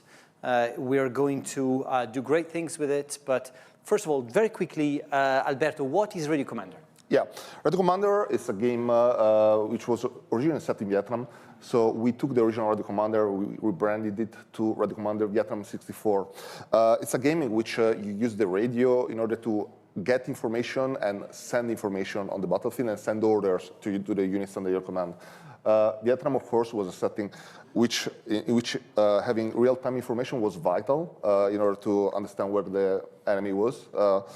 Most of the time, patrols will get ambushed and you will have to react really quickly. And of course, time is of the essence in Radio Commander. So essentially, you receive audio reports from the troops under your command, and then you're able to act on the information that you received as a commander and give orders to those set units, tell them to retreat, tell them to go to certain places on the map, and essentially give the type of orders that a real commander would give in that situation. The map itself doesn't really adjust automatically. You have to really move the tokens and the pieces of information around on the map according to the information at your disposal.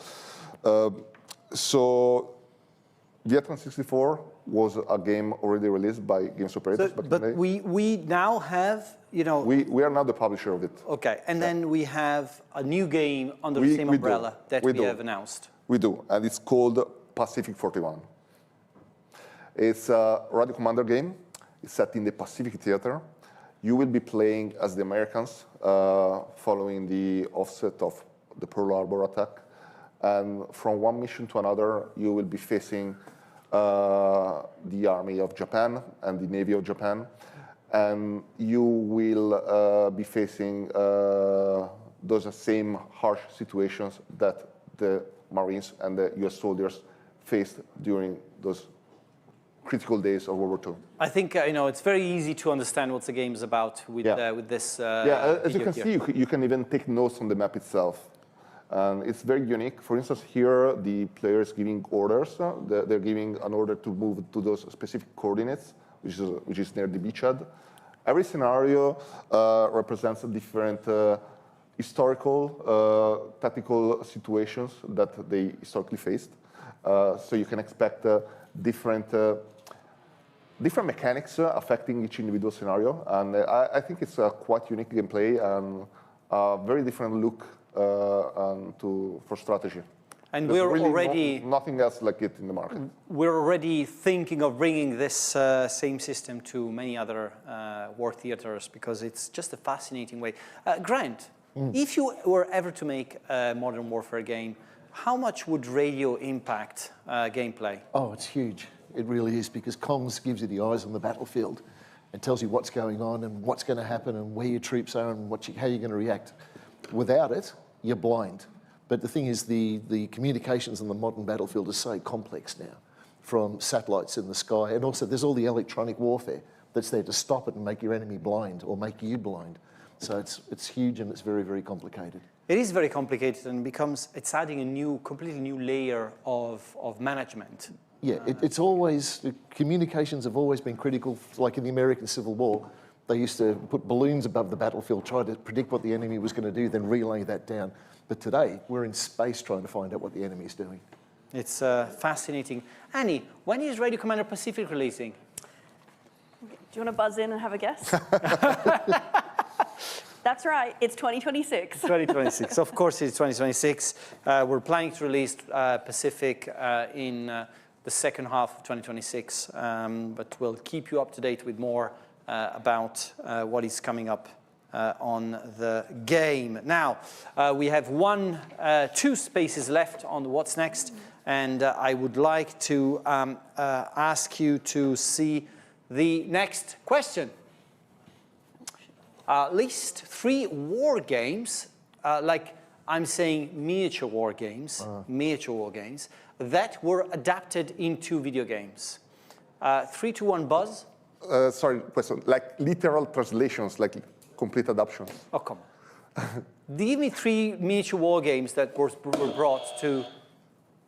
Warhammer Fantasy Battles, Warhammer 40K, and HeroQuest. Okay. You're fired because you didn't mention Field of Glory. Okay. So I'm sorry, but this is your last day at work. I'm so sorry. But before you're fired, you have to complete the show today. And let's take a look at the video we have for you.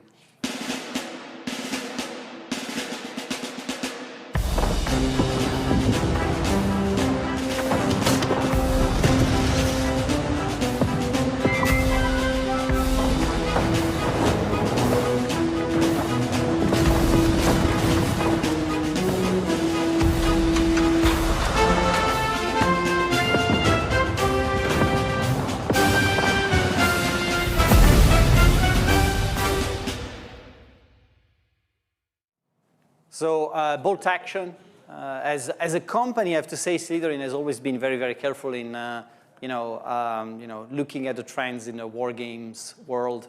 Bolt action is a massive miniature war game. It's been, just released the 3rd edition towards the end of the middle of this year, this year. You can see that what we're trying to deliver here is the giving the idea of a digital battlefield, as in where you're playing with digital toy soldiers. Before I get to asking questions about the game, I just want to say, hello, I'm back. I adore this. I love bolt action. I love the fact we're going to get bolt action tabletop in a game. This is amazing. That was not trivial. So I cannot wait for this. Above all the work you've done. What was the first shot in this video? The first shot was actually a real map, and the second shot was the game map. Yeah, yeah. And all the shots are like mimicking actual game gameplay moments, which is a true testament of we're trying to make the game of the minis war game. Who wants to talk about the game? If I'm not fired, maybe... No, go for it. Go for it. Go for it. You've got your job back. All right, yeah. Let's go. So Bolt Action is a game developed by Fair Games. It's a quite faithful adaptation of the tabletop game. Not exactly one-on-one translation, but much like Battle Sector, we are trying to recreate the same spirit of the tabletop game. It's a turn-based game in which you're going to be playing in World War II, especially in the Western theater, although, of course, we have plans to bring this game to more theaters as well. The base game will be shipping with Great Britain, United States, and Germany. It's a game in which we're trying to recreate the same mechanics behind the asymmetrical turn system in the original game and bring the same feeling in the actual game itself. So you can expect a quite unique unit design, as you can see from the screenshots. For instance, when units are going to stand still, they're going to be sitting on those miniature-like bases, except when they're moving, the base won't show at all. Fully 3D environment, which have this sort of like a tabletop-y feeling to it. We'll have an army painter, which that's massive, right? I'm not looking at a chat, but people are always going to ask about an army painter. Yeah. So in this case, we'll have an army painter. Yes, I love this.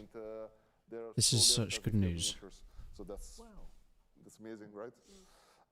And then, of course, we'll have a dynamic single-player campaign, which is a more sandboxy kind of experience. And it will be very replayable and very dynamic and very varied. Replayable skirmish battles, and of course, multiplayer will be really important for us to get it right for this kind of game. Can I ask to replay the trailer, please? Is that a possibility? They're gonna kill me now. Dum dum dum dum dum dum. I love this game. I love bolt action, and we're getting a real life version. Well, no, a game version of it. It makes me very happy.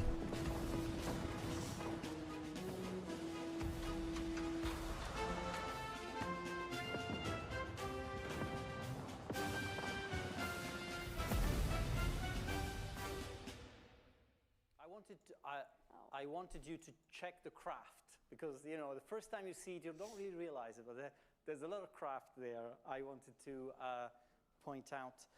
This is going to be a game released next year. The developers at Frag Games are being very, very, they're hard at work, but they're also passionate, so passionate about the game. So again, to mention all the great development studios we work with, big kudos to the guys at Frag Games for the exceptional work that they're doing.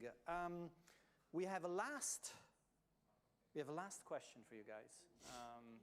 This is one that's pretty close to my heart, so I'll not the question, but the answer, or the game related to this. So let's take a look. What do these 5 characters have in common?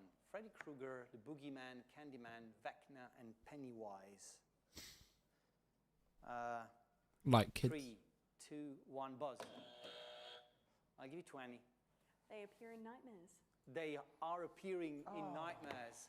So you can give yourself a point. That's 4. We have a loser. This game is rigged. He's lost the quiz, he's lost his job. It's a rough day not for a great day Alberto. for Alberto today. Why are we talking about nightmares? And before we get to I mean, the announcement here is of course that I'm going to have to thank one of the content creators out there, 2D Kiri, who I love your work, but also you've sort of pointed us into this direction when we were filming the first episode of The Hot Seat. This was back in August, I think, or July or August. And one of the games you mentioned was a game called Nightmare Frontier. And since then, we got in touch with Ice Code Games. The game was already out in early access, and we have now signed a publishing deal with Ice Code Games, and we are going to take care of Nightmare Frontier from now on. I'm very proud of it. I'm very proud of the work that Ice Code Games has done so far on the game. It's an amazing game and deserves a lot of attention and care and love. So very happy that it's now joining the Slitherine family. Alberto, tell us a bit about what the game is about. Yeah. So it has a quite unique setting. I want to start from that first. It's set in this alternate history version of the United States, in this dystopian version of the United States from around 150 years ago. Society has completely collapsed because there's this supernatural event which is causing nightmares to seep into reality, and people's worst fears are manifested into physical shape. So basically, if you're afraid of, I don't know, fire, you will see fire popping up. So of course, as you can imagine, this is not really good for a well-functioning society, which means that society is banding together these crews of scavengers, which are mankind's last hope to go on raids, scavenge enough resources to get back to base, craft more equipment, and find out what is really going on. And this is the game. It's a turn-based tactical extraction looter. You might ask me, what is an extraction looter? Exactly. And what is a tactical extraction looter? Yes. So extraction looter is a type of genre that is normally associated with the FPS games, so first-person shooters games, in which you get into a multiplayer game, you have to fight against NPCs or enemies and other players as well, and loot as much stuff as possible. And then when you see fit, you just get out. And if you're able to survive and leave the map, you can bring what you looted with you and carry on to fight another day with more equipment and more stuff. This is essentially the same atmosphere that Ice Code wanted to bring to Nightmare Frontier. Again, it's a roguelike game in which you go out on raids. As you can see, there's a pure roguelike node system. You decide which sections of the city you want to explore, and then you face different encounters or different combats that are procedurally generated. These combats are super brutal. It's a really difficult game. It's a really unforgiving game as well. And you shouldn't get too attached to your guys either, in the sense that they will die, and they will die often. But they're quite expendable because you can just replace them.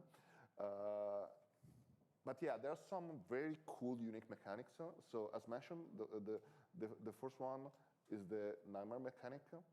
Essentially, depending on the guys that you bring with you, you will get different fears that you're facing. The more your fear meter goes up, the more of these nightmares will manifest. And they might show up as either enemies or environmental objects and hazards. We also have some really cool combat mechanics. For instance, control of the map is super vital. You can manipulate objects on the map by interacting with them. There are environmental objects. You can also push enemies into other objects, causing damage to them and also what they're going to hit. On top of that, there's a mechanic called Overcome. When you're able to kill an enemy in that turn, you're able to regain that turn, so you're able to fight and shoot again or attack again, which means that you can do this sort of very cool chain reaction kills, and possibly, if you're really good, you can kill all the enemies in one single turn. So it's a rather unique approach to the tactical tour-based. We have just released an update for it, and there's a roadmap for it. So I want to show the roadmap. Annie, can you go through the roadmap for us, please? Absolutely, I can. We have just today, which is not on this roadmap, released a update for the game. So they've added a final boss storyline and combat, which pushes the actual storyline along, alongside some adding a sort of big boss and some other mechanics. The sort of early Q1, we're going into enhanced tactical deployment. We're adding new fears, which also automatically means new enemies. And we are also adding a raid briefing menu, revamping shotguns, and finishing the main storyline, which will be the second half of this boss part. Into sort of late Q1 2026, we're adding additional objectives on the tactical levels, new fears and enemies as well. We're adding headquarters menus. I think, as you mentioned, the sort of base management is quite a big part of this as well. So new items, obviously loot's a really big part as well. Introduction of a couple of side quests in the system and a new interactable type. Then into sort of going into Q2, a new fear, new objectives, and new mechanics as well.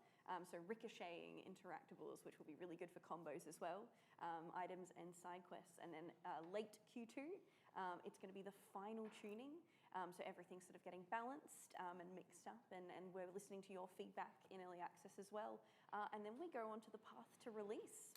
So Annie, is Scramble releasing out of 1.0 or Nightmare Frontier first? I think that depends on you, Marco. Oh, of course, it depends on me. It's always my fault. And what platforms you might possibly want to put the game on. That's a good answer. That's a good answer, by the way. Some motion in the chat. So this was Nightmare Frontier, guys, and this is the final game that we have shown today. One thing I wanted to mention, we said Ice God Games. There's 15 games in here, 15 games that we are actually actively working on. There's 14 games that we have not been covering or we have not announced yet today. That we are also working on. 2 of which are under Grant's helm. That we're going to see Grant very, very soon. We have him back for some military advice. Great.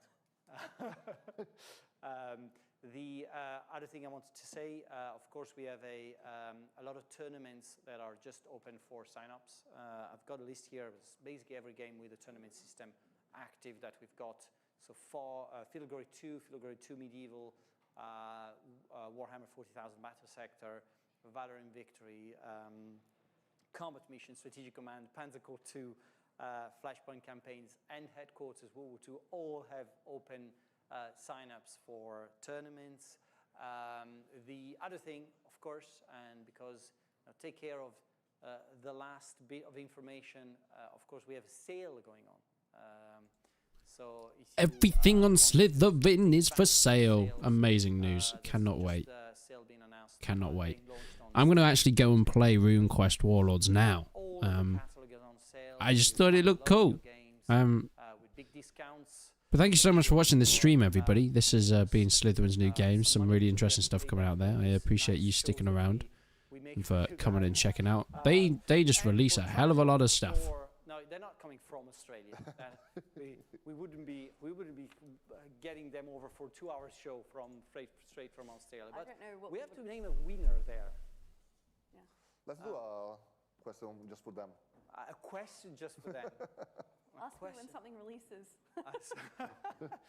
Okay, so I have a question for you guys. Okay. Yep. What is the latest DLC that Slitherine has launched? Would be the Gladius Rampage Pack. That's correct. There you go. So the winner is Annie. Congratulations, Annie. You win absolutely nothing. Yeah. But we'll buy you food, and no one else is going to have dinner for tonight. Guys, thank you very much. I take that one back. Thank you very much for joining us. Thank you again for watching the show with us. Thank you all the streamers who attended with us and co-streamed or rode their audience to the stream today. It's been great, and I have to say that I look forward to seeing what's happening in 2026. You can see that there's a lot happening, and again, we didn't even scratch the surface of what we've got in house. So thank you all for joining us. Keep playing the strategy games. Keep pushing the niche of strategy games up to the top of the rankings, because we certainly want to do that for years to come.